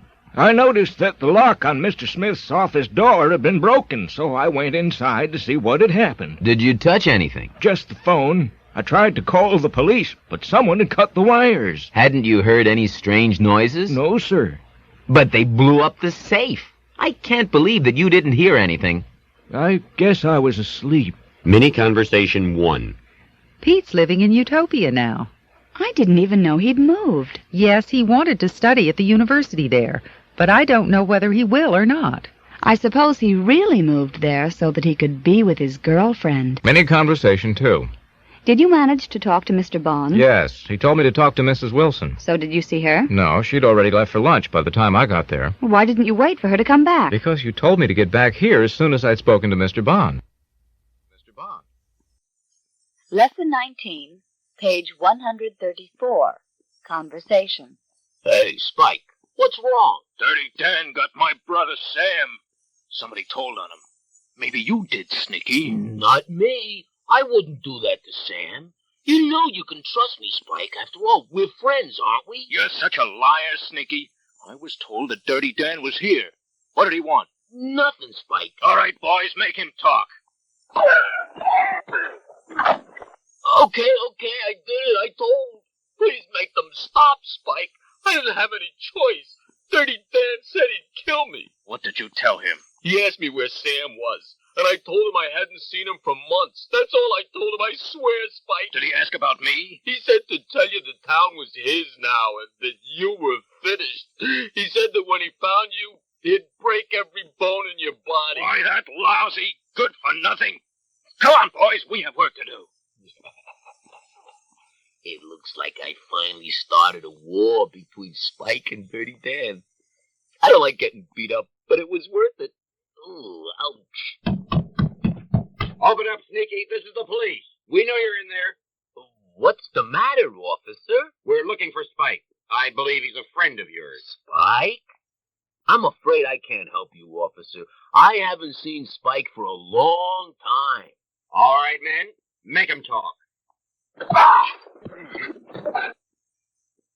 Mini Conversation 1. How did your interview go? I honestly think it went very well. They asked me if I'd ever worked in exporting and whether or not I had sales experience. What did you tell them? I told them I'd done both. But that's a lie. Well, after all, I couldn't tell them the truth, could I? I need that job. Mini Conversation 2. I've done everything I could to treat the pain, Ms. Ross. I'm afraid I'm going to have to pull the tooth. It's going to hurt a little, but it'll be worth it. Ouch! You said it would hurt a little. That hurt a lot. I suppose you can't trust anybody nowadays, not even your own dentist. Page 140. Conversation. This group has more serious problems than ever before. As you all know, the orphanage is in trouble. The money that we get from the government isn't enough to buy food and clothes for the children we have now, and there's no room for the new ones that come to live here every month.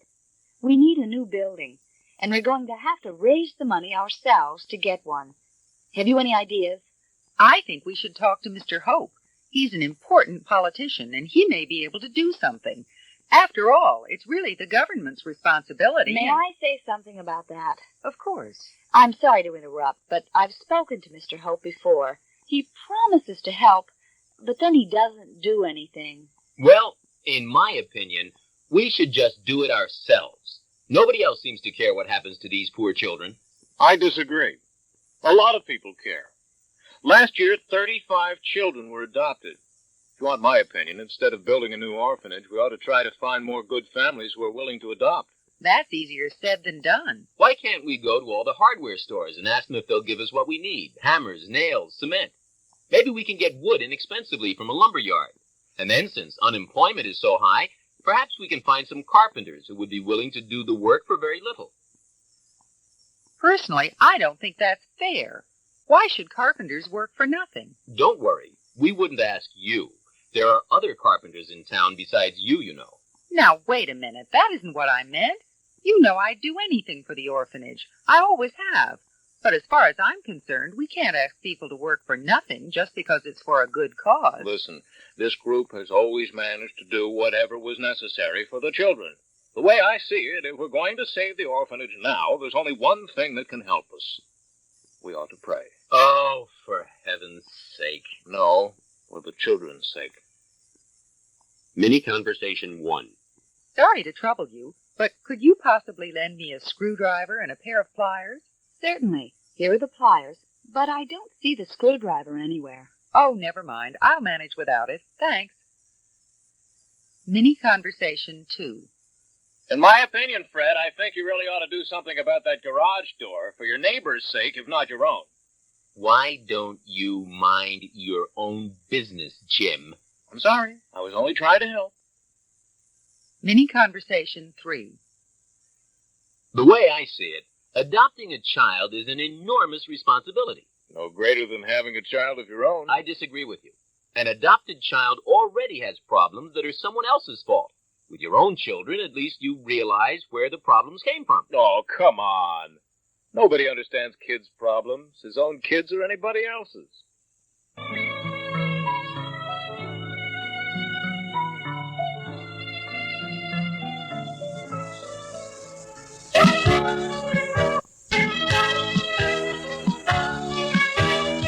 Get up at dawn and work until night. And people are born to have a hard time. But when you come home to me, baby, we light up the fire and turn off the TV. I don't like my job, I can't stand this town. The traffic, the noise, the crowd gets me down. But when you come home to me, baby, we light up the fire and turn off the TV. What do you do when the sun doesn't shine? What do you do when the weather's fine? What do you do every time I go away? I sit at home and wait by the phone. If I watch the game, it isn't the same. I think about the things we do from day to day.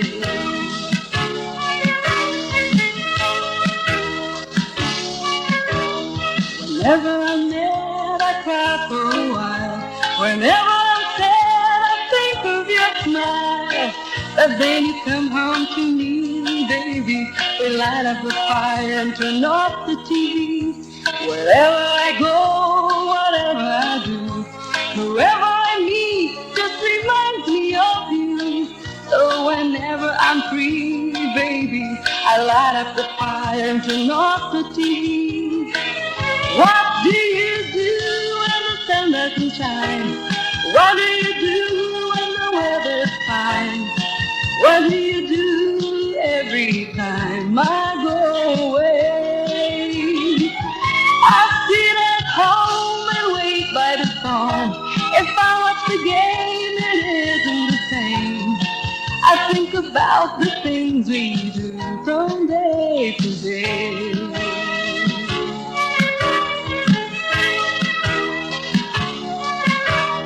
Wherever I go, whatever I do, whoever I meet just reminds me of you.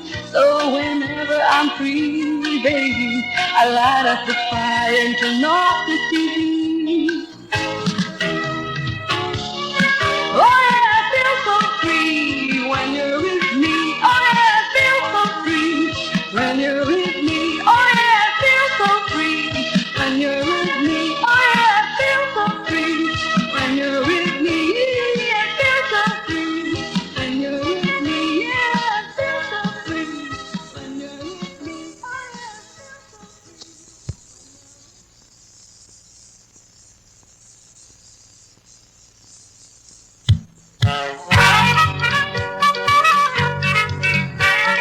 Will you wash the windows? Will you feed the cat? Will you change the tire when I have a flat? Will you do the things that I ask you to? If I say I'll marry you. I'll fix the roof and the door, I'll fix the hole in the floor. We'll be a happy family. I'll take the kids for a drive, teach them to swim and to dive. If you say you'll marry me,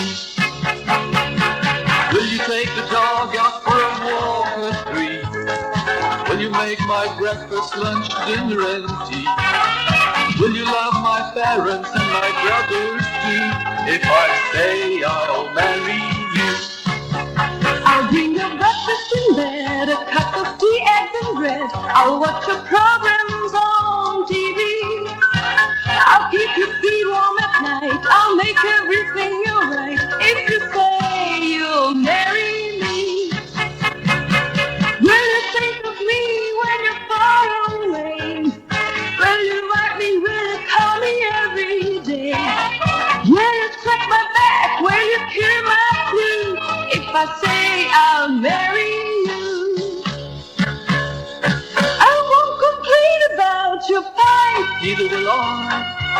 I'll never smoke in bed at night. Neither will I. I'll never shout if there's a fight. Neither will I. I'll read the poetry that you write. So will I. I'll tell you everyone. So will I. I'll miss you so when you are there. So will I. I think the birds are fair. So do I. I know you'll make a perfect pair. La la la la la la la. La la la la la la la. Yeah, la la la la la la la. La la la la la la. Con el grupo Nietzsche.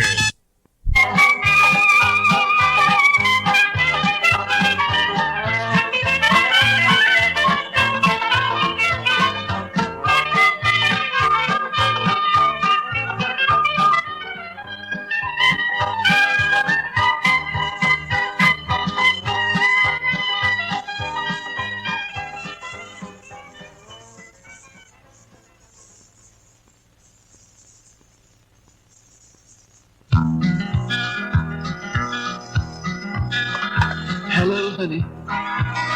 It's been a long, long time since I've heard from you.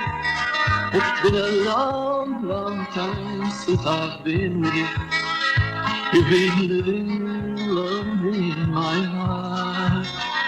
Listen, honey, I've been thinking about you all this time. You've been constantly on my mind. We've been so far, far apart. Been so lonely, been so sad. Have I missed you? Yes, I have. Have I been true? Yes, night and day. I've been wondering what I'm gonna say when I come home again. Can you hear me? Have you thought about this things that I wrote to you? Have you thought about the things you and I will do? Have you thought about how much you mean to me?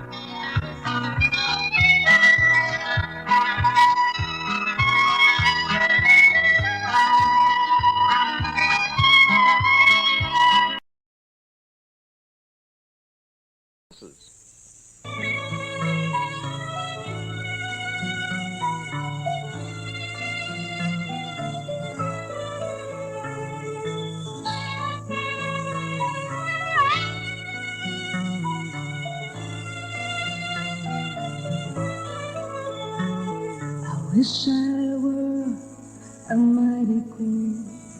I'd make your wishes come true. I wish I were a famous poet. I'd write a poem for you. And if I were a movie star, I'd wear my jewels and my mink. And if I could, I'd find the time to sit by the fire and think. I wish I were a wise old man. I'd have some stories to tell. I wish I were the devil himself. I'd send some people to hell. And if I were a rich man's dog, I'd have the healthiest breed. And if I could, I'd bring the world more wealth, no war, no disease. What would you do if you had the answer? What would you do if you found a way?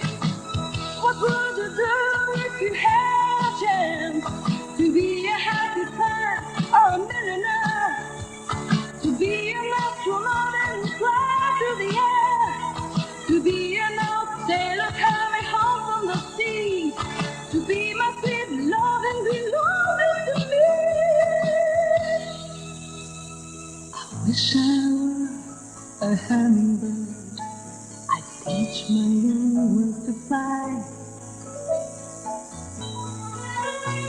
I wish I were a master cook. I'd bake a strawberry pie. And if I were a child again, I'd never tell mother a lie. And if I could, I'd always be good until the day that I die. What would you do if you had the answer? What would you do if you found a way? What would you do if you had a chance to be a happy man or a millionaire? To be an astronaut and fly through the air? To be an old sailor coming home from the sea? To be my sweet love and belong just to me? What would you do if you had the answer? What would you do if you found a way? What would you do if you had a chance to be a happy man or a millionaire? To be an astronaut and fly through the air? To be an old sailor coming home from the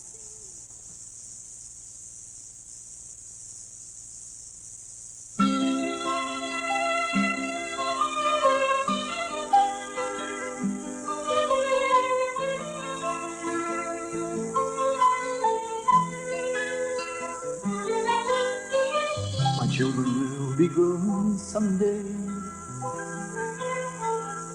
but I won't be there to see the things that they will be. Defend nothing, presidents,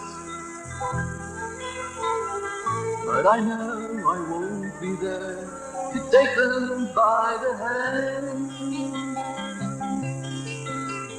hoping they'll be kind and praying that they'll find a castle made of stone and not of sand.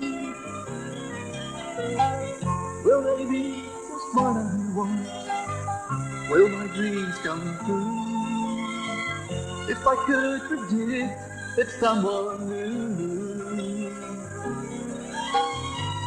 but I won't be there, and when I am gone, life will go on without me.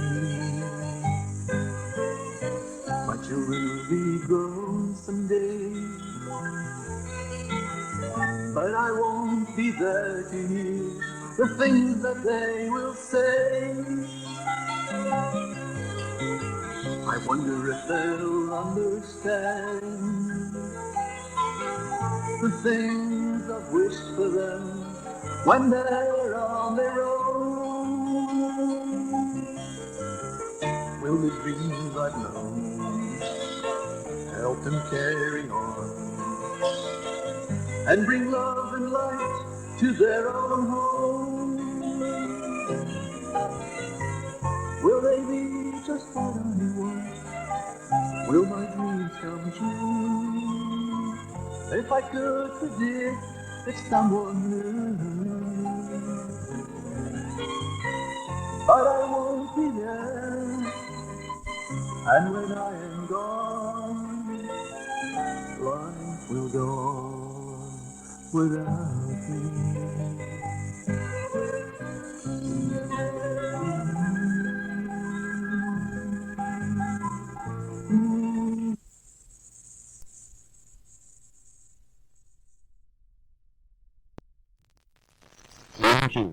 Book 4. Conversations and Mini-Conversations. Lesson 1, page 1. Conversation 1. Hot, ain't it? Yep. Has been this hot for years. Don't know what we're gonna do if we don't get some rain soon. Yep. Cattle dying, and people having to sell their ranches. Things are kind of bad. I hear Les Ritter's buying up all the land. He's the only man that can afford to buy anything these days. Look there, Slim. Stranger's coming into town. Looks like he's stopping at the saloon. Maybe he's the new sheriff we've been waiting for. He don't look like no sheriff to me. And ain't wearing no badge either. Looks more like an outlaw. Don't be silly. There ain't no outlaws around here. Well, I'm gonna have a look. Conversation 2. Howdy, partner. I'm looking for a friend of mine, Les Ritter. Know him? Sure, cowboy. Everybody knows Mr. Ritter. He runs this town. Owns most of it, too. He's in the back playing cards. All right, Ritter. Turn around and keep your hands where I can see him. Thought you could hide behind that beard and mustache, but I know who you really are. Tex Younger. Now take it easy, kid. I can explain everything. Explain what? How you robbed that bank and blame me? Well, I'm out of prison, and now it's your turn to pay.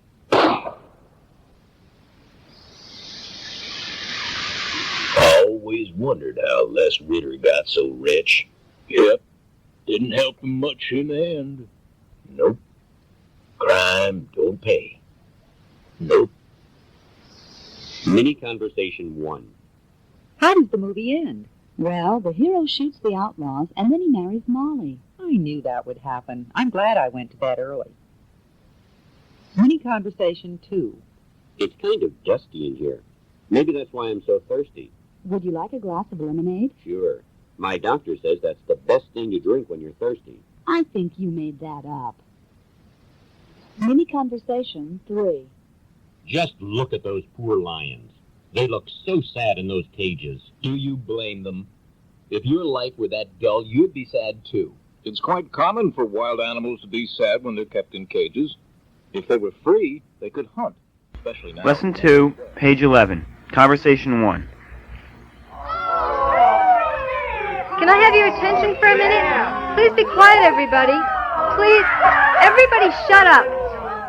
Come on, let's listen to what Bess has to say. Shall I get her a microphone?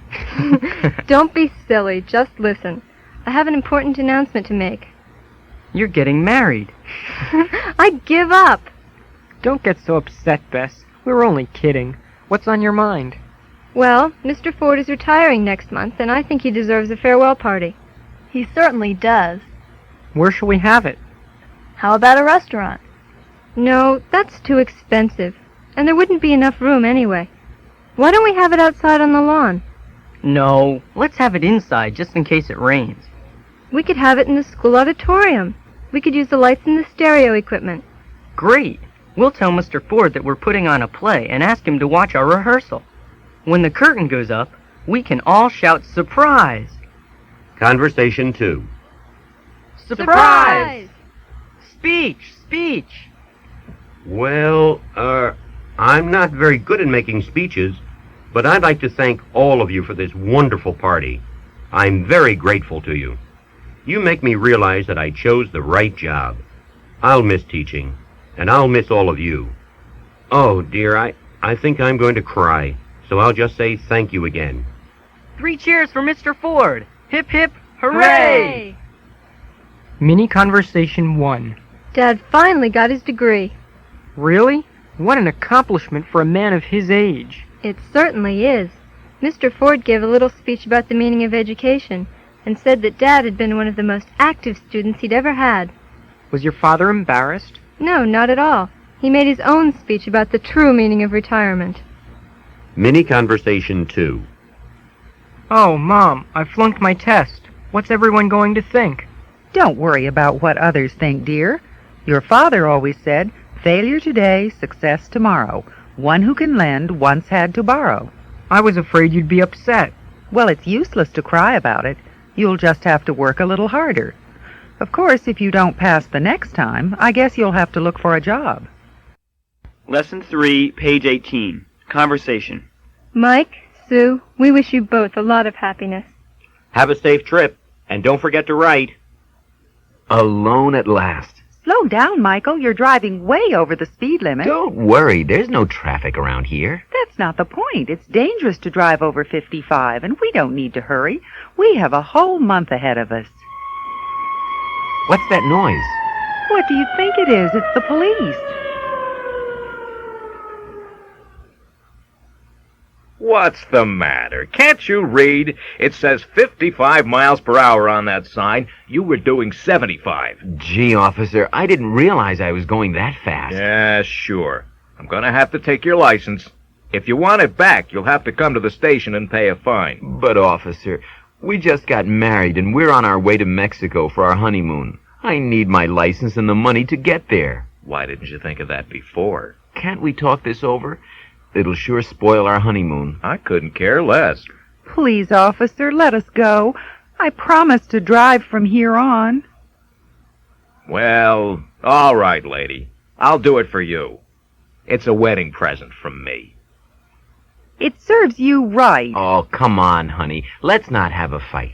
Give me a kiss. Michael, let go of me. We're going to have an accident. Mini Conversation 1. I'm afraid I can't pay back that money I owe you yet. You see, I haven't had a job for 2 months now, and I couldn't care less about your problems. I have to pay bills too, you know. Can't we talk this over? There's nothing to talk about. Friday's the limit. If you don't pay by then, we'll have to take away your car. Mini Conversation 2. Jack got arrested this morning. What for? Driving a stolen car across the border. I'm sure he can explain. It was your car. What? Lesson 4, page 24. Conversation 1. Good afternoon. I've come to ask about the furnished room you advertised in today's paper. Has it been rented yet? No, it hasn't. Would you like to have a look? If you don't mind.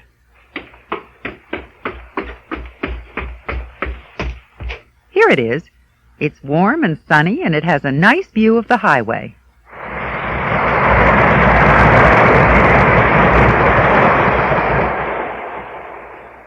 What was that?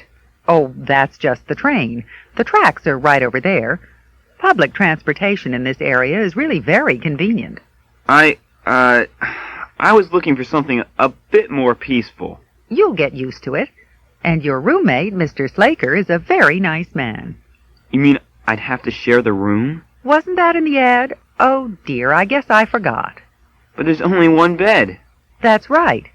It's yours at night, and Mr. Slaker has it during the day. He's a night watchman. Conversation 2. I want red wall-to-wall carpeting everywhere. How about curtains? Let's have something colorful. Yellow with pink flowers, maybe. What kind of furniture would you like for the dining room? Kind of plain. Maybe a round glass table and some of those metal chairs with the leather seats. What should I get for the living room? Well, how about some light green and orange chairs? And some more books for those bookcases over the fireplace. They look kind of empty. What kinds of books would you prefer? Oh, I don't care. Brown ones with gold letters are nice. Certainly, Mr. Gross. And the bedroom? Surprise me, Bud. You know my taste, so I'll leave it up to you. Mini Conversation 1. Hello, I'm calling about a flat. What? I said I'm calling about a flat. You've got a flat? I'm sorry, sir. The mechanic's not working tonight, and I can't send anybody out to fix it. Not a flat tire, a flat, an apartment. Has it been rented? I'm afraid you have the wrong number. Mini Conversation 2. Do you have any accommodations available for tonight? I have a room if you don't mind sharing. Well, it depends. Who would I have to share with? Me. I'd rather not, thank you. Lesson 5, page 30. Conversation 1. What kind of man would you like to marry? I suppose I'd have to take two things into consideration, his personality and his background. What would you look for? Well, he'd have to be intelligent. I can't stand stupid people. He'd have to be hard-working, reliable, and down-to-earth. I couldn't get along with someone who wasn't practical. I like a man with a good sense of humor. Oh, I do too. He'd have to be good-natured. I have a terrible temper myself, and I don't think a marriage can work if both people are the same. What did you mean when you said that background was important? As far as I'm concerned, people who've been brought up in different environments think differently. They usually just can't understand each other well enough to get married. Do you think that good looks are important? In my opinion, that matters the least. Though, of course, I couldn't marry an ugly man. Conversation 2. Have you ever thought about the woman you'd like to marry? No, I don't really care who I marry, as long as I love her and she loves me. What if she were older than you? Why not? Age doesn't really matter a whole lot. You mean you'd marry someone 15 or 20 years older than you? Yeah, I suppose I would, provided she was gentle and understanding. I'm glad you feel that way, Joe, because your mother's sister and I are planning to get married this spring. Mini Conversation 1. Though I was brought up to believe that it was the reliable, hard-working person who was successful in life, I don't anymore. When did you change your mind? When you won the election. Mini Conversation 2. What do you think of Paul? Paul? Personally, I think he's rude, selfish, and not at all reliable. I hate him. Why do you ask? He just asked me to marry him. Mini Conversation 3. What do you think is the most important thing in a marriage? If a marriage is going to work, there has to be friendship. If you aren't good friends, you can't have a good relationship. Don't you agree? Yes, but even friendship won't help if your in-laws live with you. Mine moved in the day we got back from our honeymoon. Lesson 6, page 38. Conversation 1. Mr. Ball, would you tell the court exactly what happened at noon on January 3rd? Well, I was driving down Maple Street, doing about 30 miles an hour, when... Excuse me, Mr. Ball. How do you know you were only going 30? Because that's the speed limit there, and I never go over the speed limit. Besides, it had been raining and the road was wet. But, as I was saying, I was driving along the street when suddenly this dog ran in front of the car. I stepped on the brakes as hard as I could because I didn't want to run over it, but the road was slippery and I skidded. Mr. Ball, if you were only going 30 miles per hour, how on earth did you manage to go through the restaurant wall, through the kitchen, and still hit that poor man in the bathroom? I guess they don't make walls like they used to, Your Honor. Conversation 2. Rufus and I had been shopping. On the way home, we happened to meet Mrs. Weatherby, and I hadn't seen her for ages, so we decided to go and have a cup of coffee. Did you take Rufus with you? No, I left him outside. Was Rufus on a leash? He doesn't need one. Rufus is such a good dog. He always does exactly what I tell him to. He didn't this time, did he? I never imagined he'd run across the street like that. How was I to know there'd be a cat over there? Rufus can't stand cats, Your Honor. I'm afraid, Ms. Ross, that there are several people right now who can't stand Rufus. Mini Conversation 1. Would you tell the court how your first husband died? Mushrooms. In other words, he ate poisonous mushrooms? That's right. And how did your second husband die? I hit him on the head with a frying pan. Why on earth did you do that? He refused to eat the mushrooms. Mini Conversation 2. What are you going to do now? Provided I can get enough money, I'm going to Argentina to raise sheep. The last time I saw you, you were going to grow corn in Zambia. What happened? Nothing. I ran out of money before I started. What about you? Oh, you know me. I've still got the same old 9-to-5 job. It must sound boring, I guess, but at least I get paid. Lesson 7, page 46. Conversation. What brings you here, Mr. Tavares? Our company, Brazilian Leathers, is trying to increase foreign sales, and we thought perhaps you'd be interested in becoming our representative here in the U.S. Brazilian Leathers. Yes, we've ordered from you before. Isn't that Antonio Castro's company? That's right. Antonio's a good friend of my brother-in-law, Bob Fisher. Actually, it was Bob who told me to come and see you. Oh? And how is Bob? I haven't seen him in ages. Very well, but busy as a bee. You know him. He never seems to stop. That's Bob. Well, we happen to be looking for a new line of products. What can you offer us? I have our shoe catalog right here. You'll find that our shoes have excellent quality at a fairly low price. What's the price of these? The retail price is 40 Q. The wholesale price depends on the quantity. If you buy 1,000 pairs, they'll cost 20 Q per pair. Is that a CIF price? No, that's FOB, which is reasonable for a product like this. I suppose so. By the way, Mr. Williams, what commission do you work on? 15%. That seems a bit high. We usually give 12. But I'm sure we can arrange a percentage that's acceptable to both companies. Mini Conversation 1. Do you know that man? Yes. He's the guy whose company closed due to the dozens of complaints about his merchandise. It serves him right. Mini Conversation 2. Your attention, please. Flight 795 to Rome has been delayed due to bad weather. Excuse me. I just heard our flight has been delayed. What time do you think it'll leave? I don't know, sir. It depends on the weather. If it doesn't get better in the next half hour, we may have to cancel the flight. Oh, damn. Lesson 8, page 54. Monologue. Good evening, and here's the weather forecast for tomorrow. Here in southern Marania, it will be mostly sunny, hot, and humid, with temperatures in the 30s. The humidity will be around 85%, which might make things a bit uncomfortable for those of us whose air conditioners are broken down. In the late afternoon, it'll be windy, and by late evening, temperatures will drop to around 25.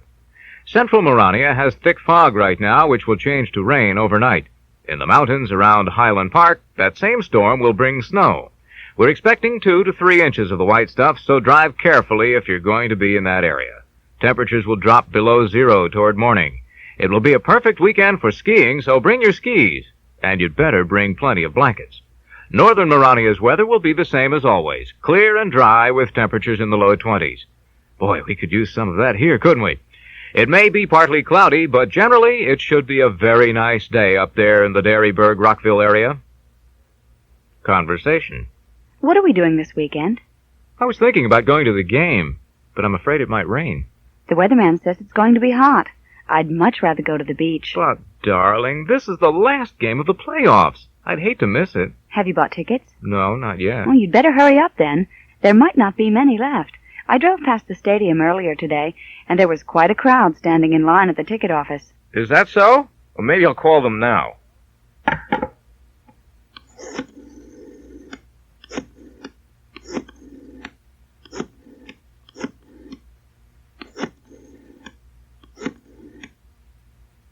Hello? Uh-huh. Mm-hmm. Ah. Mm-hmm. Bye. All right, darling, you win. I guess we're going to the beach after all. Mini Conversation 1. Do you think Springview will beat Highland Park? They might, but I doubt it. Why? The last time they played, Springview won 3-0. But one of their best players just broke his leg and won't be in the game. Mini Conversation 2. This weather is so depressing. Doesn't it affect you? No, it has no effect on me at all. It makes me terribly depressed. Maybe you're sick. You'd better see a doctor. Lesson 9, page 62. Conversation.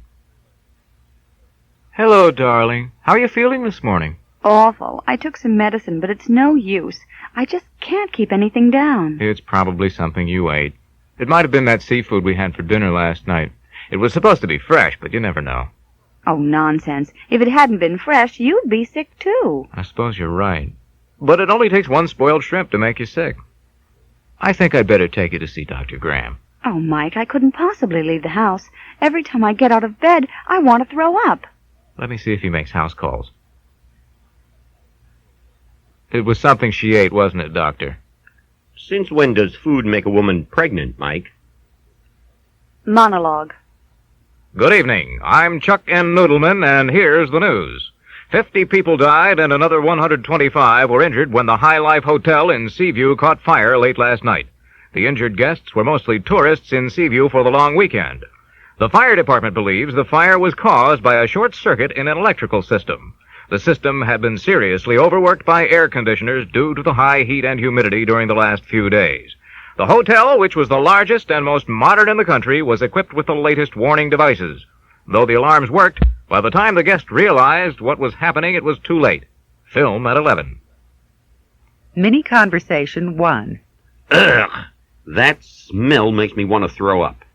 You might try a few drops of Brand X. It's supposed to be very good for an upset stomach. There's nothing wrong with my stomach. I just can't get used to the smell of my neighbor's cooking. Mini Conversation 2. You have my deepest sympathy. Tell me, how on earth did he die? I mean, he seemed to be such a healthy person. The exact cause of his death isn't known yet, but the doctors believe it was some kind of virus. How terrible. Lesson 10, page 71. Conversation 1. I didn't recognize you, Fred. You look so different. I cut my hair and I shaved off my beard and mustache. I think you look much better, if you don't mind my saying so. Well, thank you. You know, I gave up smoking and drinking, too. And I even got a job. You're kidding. And may I ask what these changes are due to? I have to get married. What? Well, when Ingrid makes up her mind about something, you'd better agree. And she's decided that you and she are going to get married? Yes, and she won't take no for an answer. Conversation 2. How long have you been unemployed? Let me see. I stopped working in January. That's 6 months. That's incredible. Someone with your qualifications ought to find a job easily. That's what I thought. A few weeks ago, I tried to apply for a job as an accountant in a large engineering company. But when the head of the department saw my resume, he said I was overqualified. Maybe you asked for too much money. I told them I was willing to work for whatever they offered. I've been to a dozen places, and they keep telling me the same thing. Have you tried putting an ad in the paper? Yes, I have, but I haven't had any luck so far. Have you tried an employment agency? Not yet, but I guess I might as well try. Mini Conversation 1. What's wrong with the car? It won't start. I tried to push it, but I couldn't move it by myself. Could you give me a hand? Sure. It's no use. I might as well call a tow truck. Why don't you try putting some gas in it? Mini Conversation 2. Don't you recognize that man? I remember seeing him somewhere before, but I don't remember where. He's our employer. He is? Yes, he owns the company. You'd better remember to say hello to him next time. Lesson 11, page 80. Conversation 1. I'm Miss Mills. Mr. Jackson, my neighbor, advised me to open a bank account and suggested that I come here.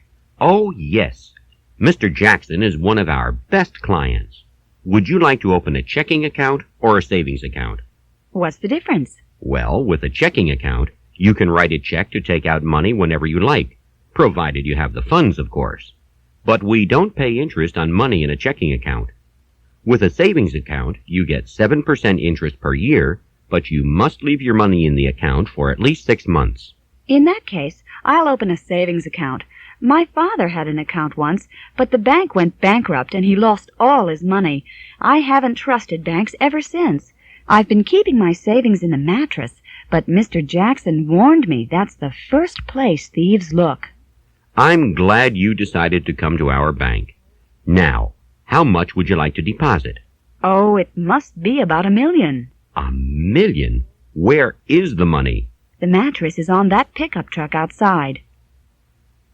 Conversation 2. Good afternoon. I'd like to see Mr. Karam, please. You must be Mr. Pappas. I'm afraid Mr. Karam's in a meeting right now. He asked me to speak to you. We had a look at your account, and we noticed that it's been overdrawn for over 5 months. I've been paying interest on that. We realize that, but we can't lend you any more money. Mr. Karam said you would. He said we might, but that first we'd have to check your account. I've been doing business with this bank for 15 years, and you refuse to give me credit now when I need it most. I guess I'll just have to take my business somewhere else. I hope he doesn't give us as a reference. Mini Conversation 1. I'd like to send 500Q to someone in Marania. Certainly, sir. Could you give me the person's name and address? Here you are. Would you like us to mail it or cable it? Cable it, please. And what's your account number? I don't have an account here. In that case, I can't help you. I can only send money if you have an account here. But I have the money right here. I'm sorry, sir. Those are the rules. Mini Conversation 2. What seems to be the trouble, Mrs. Smith? Someone called my office to warn me that there were no more funds left in my account. But that's impossible, because I made a large deposit just a few days ago. Let me check. You're absolutely right.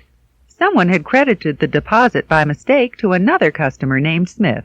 We'll take care of it right away. Lesson 12, page 87. Conversation 1. Mr. Foster, it's time we increased our advertising budget. Why? The best advertisement we have is the high quality of our products. We don't need any more publicity than that. Look, last year we sold 10 million cans of beef stew and 50 million cans of dog food. And if we had advertised more, we'd have sold twice as much, and ours would have become the most popular brand in every supermarket in the country. We already spend 5% of our marketing budget on advertising. A company like ours should spend at least 10%, if not more. Also, our ads and TV commercials are so old-fashioned. What's good for the dog is good for the master. We're trying to sell 2 different products with 1 ad. That was my grandfather's slogan. And if it was good enough for him, it's good enough for me. Conversation 2. It's starting to rain. We'd better find some shelter quickly. There's a cottage on the other side of the hill. Come on.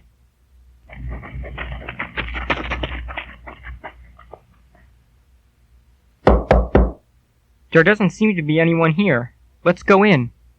Oh, I'm all wet. If I'd known it was going to pour like this, I'd have brought my raincoat. I'll light a fire so we can dry our clothes. What a cozy little place. How did you know it was here? Well, never mind that. Oh, darn, these matches are wet. Maybe there are some in the kitchen. I'll look. No, I used them all the last time I was here. The last time you were here? Oh, Romeo! Wait, Juliet, come back. This wouldn't have happened if Romeo had remembered his Starlighter. Avoid embarrassing situations. Buy your Starlighter today. Mini Conversation 1.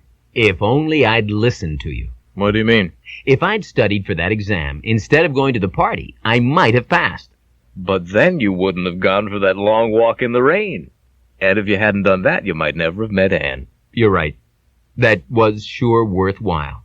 Remind me never to listen to your advice. Mini Conversation 2.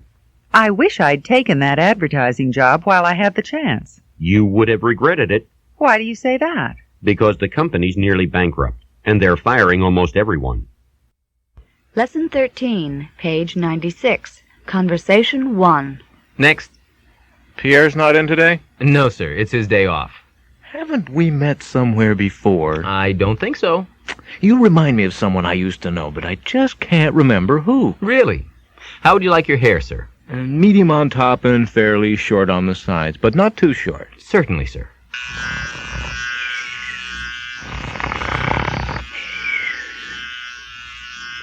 All done, sir. What on earth have you done to my hair? Exactly what you did to mine when I joined the Army, Sergeant Fletcher. Conversation 2. Hello, Yoko. Tooth bothering you? Uh-huh. It kept me awake all night. My mouth hurts so much I can hardly smile. Open wide, please. It looks like you've lost a filling. Does it hurt when I do this? Ouch! And I see that you have 2 more cavities on this side as well. Do they hurt at all? Uh-uh. Fine. We'll leave those for later. Now I'm going to put this in your mouth to keep it open. I'll have to use the drill. But I'll give you an injection first, so you won't feel a thing. There. That should be numb in a minute or 2. So what's your father doing? I haven't seen him in a while. No kidding. He's traveling? Where's he going? What's that? I didn't understand. Mini Conversation 1. Is my wife home yet? No, she's still at the beauty shop. She's having her hair done. And her nails as well, I suppose. She's been there for hours. You shouldn't criticize her when you spend just as much time at the barber shop. Mini Conversation 2. Does that taste awful? It sure does, but it'll make you feel better. Well, I guess it's better than getting a shot. Lesson 14, page 103, Conversation 1. Hello, Sneaky. I have a job for you. What is it this time, Spike? 20 minutes from now, someone will be arriving on the afternoon flight from Utopia with a special delivery for Dirty Dan. I want you to make sure that he never makes that delivery, if you know what I mean. What's he going to deliver? Never mind that. How will I recognize him? He's about 5'10", has a thin black mustache, and he usually wears a black suit, white tie, and sunglasses. You can't miss him because he'll be carrying a violin case and probably smoking a cigar. I want you to bring the violin case back here unopened. And remember, Sneaky, don't play any dirty tricks. Is that supposed to be a threat? Just a warning, Sneaky, just a warning. Conversation 2. Ah, Rio. I certainly envy you, Doris. By this time tomorrow, you'll be sunbathing on Copacabana Beach. I'm really looking forward to that. I'll bet you are. How long will you be staying there? Only a few days. I'm going to be traveling in southern Brazil most of the time. I want to see some friends in Sao Paulo, and then I want to visit Iguazu Falls. Will you be going to Paraguay or Argentina? It depends on how much time and money I have left, but I would like to go to Buenos Aires. I wish I could join you. Well, save your cues, and maybe next time we can go together. Mini Conversation 1. Hello. I'd like to reserve a table for 4 for tomorrow evening. I'm afraid we're booked up for tomorrow evening, sir. But we can put you on the waiting list and we'll call you if there's a cancellation. When would you be able to confirm a reservation? By lunchtime tomorrow. Fine. My name is Julian Wise, Mr. President! I didn't recognize your voice. Of course we have a table for you. Mini Conversation 2. I want to cancel my reservation. Can I have my money back? Of course. We aren't going to charge you for a flight you don't take. Here you are. Thank you. And I hope we'll be seeing you again soon. Sorry, but you won't ever be seeing me again. I dreamed last night that my plane crashed. From now on, I'll be traveling by bus. Lesson 15, page 112. Conversation. Oh boy, I just love picnics. Daddy, can we swim in the river when we get there? Of course not, Gabrielle. It's too cold. And besides, you still have a cough. Mom, I'm freezing. Where's my sweater? I forgot to bring the sweaters. You know how cold it gets at this time of year. If you had helped me pack, I might have remembered. I'm hungry. Can I have some of these cookies? Don't you open that picnic basket, Luciano. You should have eaten your breakfast. Now you're going to have to wait until lunchtime. Daddy, stop the car. The puppy's throwing up. You see, Eloisa? I told you we should have left that damn dog at home. Raphael, let her out of the car. Now, take this rag and clean up the mess. Gabrielle, don't you step in it. Manuel, I have to get out for a breath of fresh air. Denny, you and Gabrielle stop fighting. He tore a page out of my book, Dad. Do that again, Gabrielle, and I'll spank you. Manuel, I think we have a flat. Oh, no. Well, maybe I can change it quickly. For crying out loud, Heloisa, the jack's broken. You should have checked it before we left. Why on earth should I have checked the jack? It was fine the last time I used it. Well, maybe I can hold the car up all by myself while you change the tire. Oh, Manuel, for heaven's sake. Mini Conversation 1. How was the picnic? Fantastic. You should have been there. Yes, it was just great. First we were attacked by ants. Then we were bitten by mosquitoes. And we shared our food with the flies. And finally, we had to run for our lives when a bull ran after us. I thought you were making a big mistake when you told me you were going to Mount Misery. You should have said something. You didn't ask me. Mini Conversation 2. Excuse me a moment, sir. I have to hang up, Jill. There's someone here. I'd like to see Mr. Jenkins. He's out. You know when he'll be back? He won't be back until tomorrow. You should have called. I tried to, several times, but for some reason I couldn't get through. Lesson 17, page 127. Conversation 1. I'm a stranger in New York, just flew in this morning, and I'd like to do something interesting this evening. What would you suggest? Sex, ma'am. I beg your pardon? Sex, ma'am. It's the most popular musical on Broadway. It deals with the relationships between men and women since Adam and Eve. I'm not really very fond of musicals. I think you'd enjoy this one. It's very entertaining. And is it, obscene? Oh, no. I took my wife and daughter to see it.